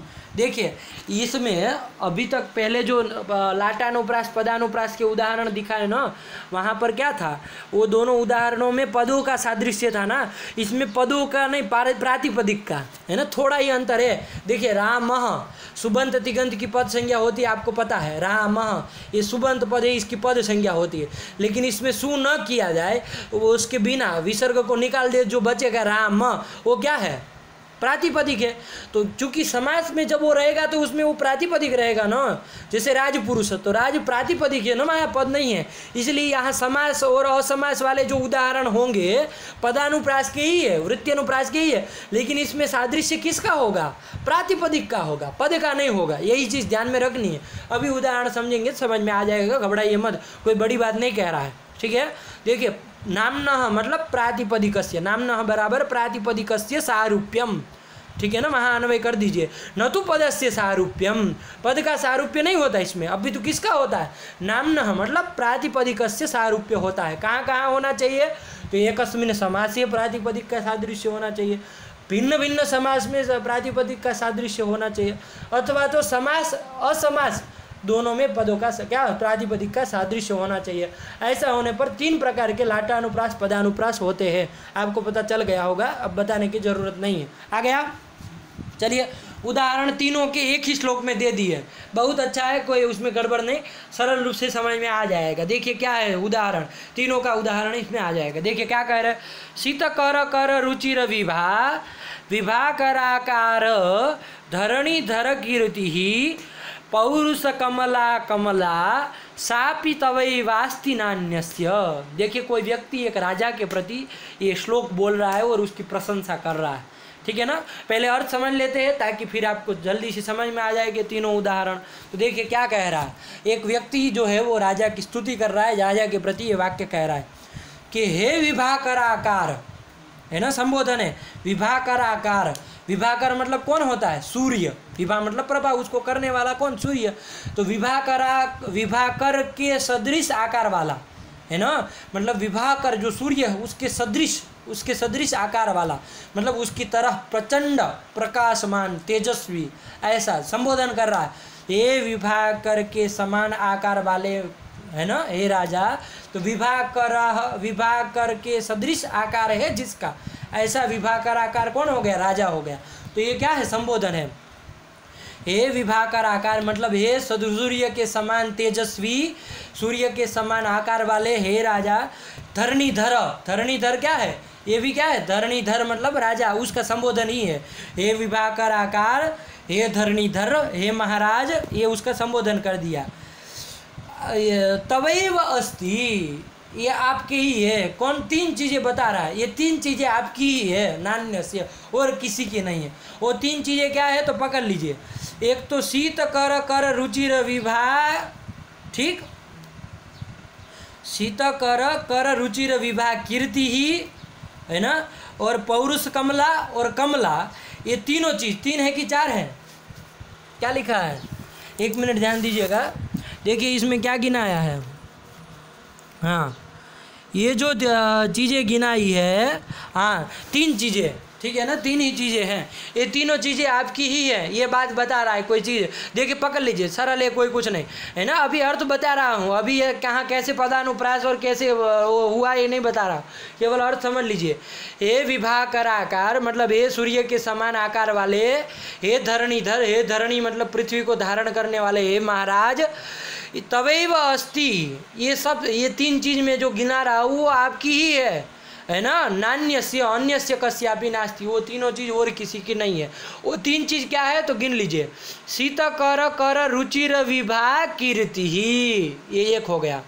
फिर पौरुष कमला, ये दूसरा हो गया, और एक कमला, ये तीसरा हो गया। तीन चीज़ें आपकी ही है। तो देखिए, पकड़िए, तीन चीज़ क्या है, तो शीत कर कर रुचिर विभा कीर्ति ही, आया कि नहीं आया, कि आपकी ये जो कीर्ति है, ख्याति है, वो ख्याति कैसी, तो उसमें विशेषण दे दिया, शीत कर कर रुचिर विभा। तो देखिए, शीत कर कौन होता है, शीत कर कौन होता है, शीत कर कहते हैं चंद्रमा को, ठीक है ना। शीत कर कौन हो गया, चंद्रमा, और उसके जो कर मतलब किरण, कर का एक अर्थ क्या होता है, किरण होता है। शीत कर मतलब चंद्रमा, और उसके जो कर मतलब उसके जो किरण हैं, उसकी रुचि मतलब रुचिर विभा, उसके समान, उसके सदृश कांति की तरह आपकी ख्याति, आपकी जो कीर्ति ख्याति जो है, ख्याति कैसी ख्याति, शीत कर जो चंद्रमा है, उसके कर मतलब किरण, उसके रुचिर विभा, उसके समान कांति वाली क्या है आपकी, क्या है, विभा, प्रभा मतलब कीर्ति है। लगा कि नहीं लगा, उस प्रभा से युक्त आपकी क्या है, कीर्ति है, ये एक कह दिया, ठीक। फिर दूसरा क्या कहा, पौरुष कमला, ठीक है ना, पौरुष कमला। तो पौरुष कमला मतलब पुरुषार्थ से साध्य जो कमला होती है, कमला मतलब लक्ष्मी, तो पुरुष के पौरुषार्थ के द्वारा साध्य जो कमला होती है, लक्ष्मी होती है, उसको कहते हैं पौरुष कमला, मतलब विजयश्री। विजयश्री भी आपकी ही है, मतलब आपकी ही विजय होगी और किसी की नहीं होगी, है ना, कहने का ढंग है। पौरुष कमला मतलब पुरुषार्थ से आने वाली जो कमला, लक्ष्मी, मतलब वो कौन लक्ष्मी, विजयश्री, है ना, वो विजय श्री वो मतलब पौरुष कमला ये। और एक कमला, तीसरी चीज़ क्या बताई थी, कमला मतलब वो लक्ष्मी, जो संपत्ति धन वगैरह जो होता है, वो शुद्ध जो लक्ष्मी कमला, वो भी क्या है, वो भी आपकी ही है और किसी की नहीं है। ऐसा वो विभाकर आकार धरणीधर जो महाराज है, उसको संबोधित करके तीन चीज़ें तवैव अस्ति अन्यस्य नास्ति, एक कोई जो है, कोई व्यक्ति है, वो कह रहा है राजा को। अर्थ आपको समझ में आ गया। अब हमको लाटानुप्रास के तीन उदाहरण इसमें छुपे हुए हैं, हमको देखना है क्या क्या है। तो देखिए, पहला क्या कहा था कि नाम्नः प्रातिपदिकस्य एकस्मिन् समासे सारूप्यम, एक था ना, देखिए अलग अलग कर लीजिएगा, 3 देना है ना। तो पहला क्या था, नाम्नः मतलब प्रातिपदिकस्य एकस्मिन् समासे, एक ही समास में सारूप्य होता हो तो प्रथम हो गया, मतलब वैसे तीसरा, और यहाँ 3 चूंकि बता रहे थे उसमें पहला, ध्यान दीजिएगा, पकड़ में आ जाएगा। देखिए क्या है वो यहाँ पर, तो शीत कर कर रुचिर विभा, एक पूरा का पूरा समस्त पद है, एक ही समास है। इसमें आपको पता चल रहा होगा कि एक प्रातिपदिक जो है वो 2 बार आ रहा है ना। क्या आ रहा है, कर कर आ रहा है कि नहीं आ रहा है। तो कर कर कर जो ये प्रातिपदिक है उसका एक ही समास में क्या हो रहा है, सारूप्य सादृश्य हो रहा है। तो ये एक तरह का लाटानुप्रास पदानुप्रास हो गया। आया कि नहीं आया। फिर दूसरा क्या बताया था, प्रातिपदिकस्य भिन्न समास है, भिन्न भिन्न समास में यदि एक ही प्रातिपदिक हो, सारूप्य हो, तो क्या होता है, तब वहाँ पर दूसरे प्रकार का होगा। जैसे देखिए एक समस्त पद है शीत कर कर रुचिर विभा, एक तो ये समस्त पद है, और एक समस्त पद मैंने बताया था विभा कर आकार है ना, विभा कर के सदृश आकार है, तो वो भी एक बहुव्रीहि समास था कि नहीं था। तो ये 2 अलग अलग समास है, भिन्न भिन्न समास है। देखिए ये दोनों समासों में एक एक पद मिलते आ रहे हैं कि नहीं आ रहे हैं, कौन, विभा विभा आ रहा है कि नहीं आ रहा है। वो एक समास शीत कर कर रुचिर विभा में भी विभा, और विभा कराकार में भी विभा आ रहा है कि नहीं आ रहा है। तो ये भिन्न भिन्न समास में प्रातिपदिकों का क्या है, सादृश्य सारूप्य है। यहाँ दूसरे प्रकार का हो गया। आया कि नहीं आया। और प्रातिपदिकस्य, अब तीसरे प्रकार का, प्रातिपदिकस्य समासा समासयोः सारूप्यम, मतलब एक प्रातिपदिक समास के अंतर्गत हो और एक बिना समास का हो, ऐसा जहाँ पर हो वहाँ पर भी लाटानुप्रास पदानुप्रास होता है। जैसा पौरुष कमला, ये समास है, समस्त पद है ना, पौरुष कमला, पौरुषेण प्राप्ता कमला पौरुष प्राप्त, तो इस तरह करके वो क्या है, समस्त पद है। और कमला ये जो पद है वो क्या है, वो केवल अकेला पद है, अलग है पद, ठीक है ना। तो पौरुष कमला के अंतर्गत कोई पद आया कमला, और एक कमला पद है जो असमास है ना। तो एक समास के अंतर्गत और एक असमास के, तो समासा समासयोः प्रातिपदिकस्य सारूप्यम, ये अंतिम प्रकार का क्या हो गया, लाटानुप्रास हो गया। तो पौरुष कमला कमला ये हो गया क्या आपका, ये हो गया आपका अंतिम प्रकार का क्या, लाटानुप्रास पदानुप्रास हो गया। आपको समझ में आ गया होगा कि अनुप्रास जो है वो दूसरे, अनुप्रास का जो दूसरा भेद है पदानुप्रास, जिसका अपर नाम है लाटानुप्रास, उसके 5 प्रकार है। 5 प्रकार क्या है, तो अब ध्यान दीजिए, आपको स्क्रीन में मैं संभव है उतना दिखा रहा हूँ क्रम से। 5 प्रकार ध्यान में रखिएगा, आपको हिंदी में आप कापी में बाद में लिख लीजिएगा, है ना, आपको ध्यान में होना चाहिए। पहला था अनेक पदों का जहाँ पर सारूप्य हो वहाँ पर क्या होता है, प्रथम प्रकार का पदानुप्रास लाटानुप्रास होता है। जैसे यस्य सविधे दयिता, वहाँ अनेक पदों का सादृश्य हो रहा था, है ना, ठीक हुआ। दूसरे प्रकार का सादृश्य क्या था, कि जहाँ क्या था, जी दूसरे प्रकार का पदानुप्रास लाटानुप्रास क्या था, कि जहाँ एक ही पद का सादृश्य होता हो वहाँ दूसरे प्रकार का पदानुप्रास लाटानुप्रास होता है। जैसे सुधाकर, एक ही पद का हो रहा था कि नहीं हो रहा था। तो यहाँ पर कौन सा हुआ, कौन सा यहाँ पर हुआ, यहाँ पर हो गया आपका लाटा, ये कौन सा, दूसरे प्रकार का लाटानुप्रास हो गया, पदानुप्रास हो गया। आया कि नहीं आया। अब आगे की पंक्ति में 3 प्रकार के बता दिए, ठीक है ना। वो 3 प्रकार के कैसे, तो मैं अलग अलग बोल रहा हूँ। नाम्नः मतलब प्रातिपदिकस्य ही होता है, तो मैं केवल प्रातिपदिकस्य बोल रहा हूँ, आप लोग घबराइए मत।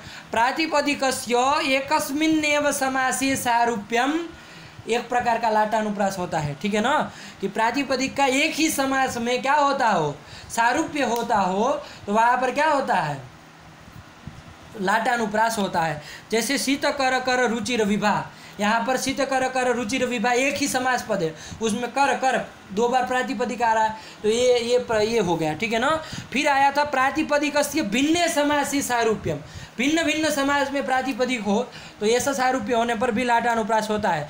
जैसे शीत कर रुचिर विभा और विभा करा कार, यहाँ विभा एक अलग एक समास में है और दूसरे समास में भी विभा है। तो अलग अलग समास में, भिन्न भिन्न समास में क्या है, वहाँ पर एक प्रातिपदिक का सारूप्य मिल रहा है, यहाँ पर भी वो लाटानुप्रास होगा। और फिर कहा था कि प्रातिपदिकस्य समासा समासयोः सारूप्यम, समास और असमास में यदि कोई प्रातिपदिक है तो उसको तीसरे अंतिम प्रकार का लाटानुप्रास पदानुप्रास कहते हैं। जैसे पौरुष कमला कमला, है ना। पौरुष कमला यहाँ समास में कमला पद है, और एक जगह जो आगे कमला आ रहा है वो शुद्ध कमला पद है। तो यहाँ समास और असमास में क्या है, प्रातिपदिक कमला कमला है, तो वो भी क्या है आपका यहाँ पर अंतिम प्रकार का है लाटानुप्रास हुआ, ठीक है ना। और ये सब में तात्पर्य का भेद है, तात्पर्य का भेद है, अन्वय का भेद है, इसलिए होता है। सब में वो कंडीशन है, सब चाहिए, तात्पर्य का भेद सब में चाहिए। दो में तो मैंने बता ही दिया था, पहले दो उदाहरणों में तात्पर्य का भेद होना चाहिए। अंतिम तीन जो उदाहरण दिए उसमें भी देख लीजिएगा तात्पर्य का भेद है। सीधा शीत कर कर रुचिर, तो यहाँ शीत कर है ना, शीत करने वाला, ऐसा कर अलग है, और यहाँ कर जो किरण परक है वो अलग है, तो तात्पर्य का भेद हो गया, पुनरुक्ति नहीं कह सकते हैं, ठीक। फिर विभा, यहाँ अलग विभा का तात्पर्य है, और वहाँ विभाकर प्रभाकर ऐसा अलग तात्पर्य है, ठीक, तो वो भी अलग अलग है। पौरुष कमला में विजय श्री की बात है, वो कमला में कमला शुद्ध श्री लक्ष्मी की बात है, आया कि नहीं आया। इस तरह करके सब में तात्पर्य का भेद है। ये होने पर यहाँ पर लाटानुप्रास पदानुप्रास हुआ है, ये 5 प्रकार का है, आपको समझ आ गया होगा।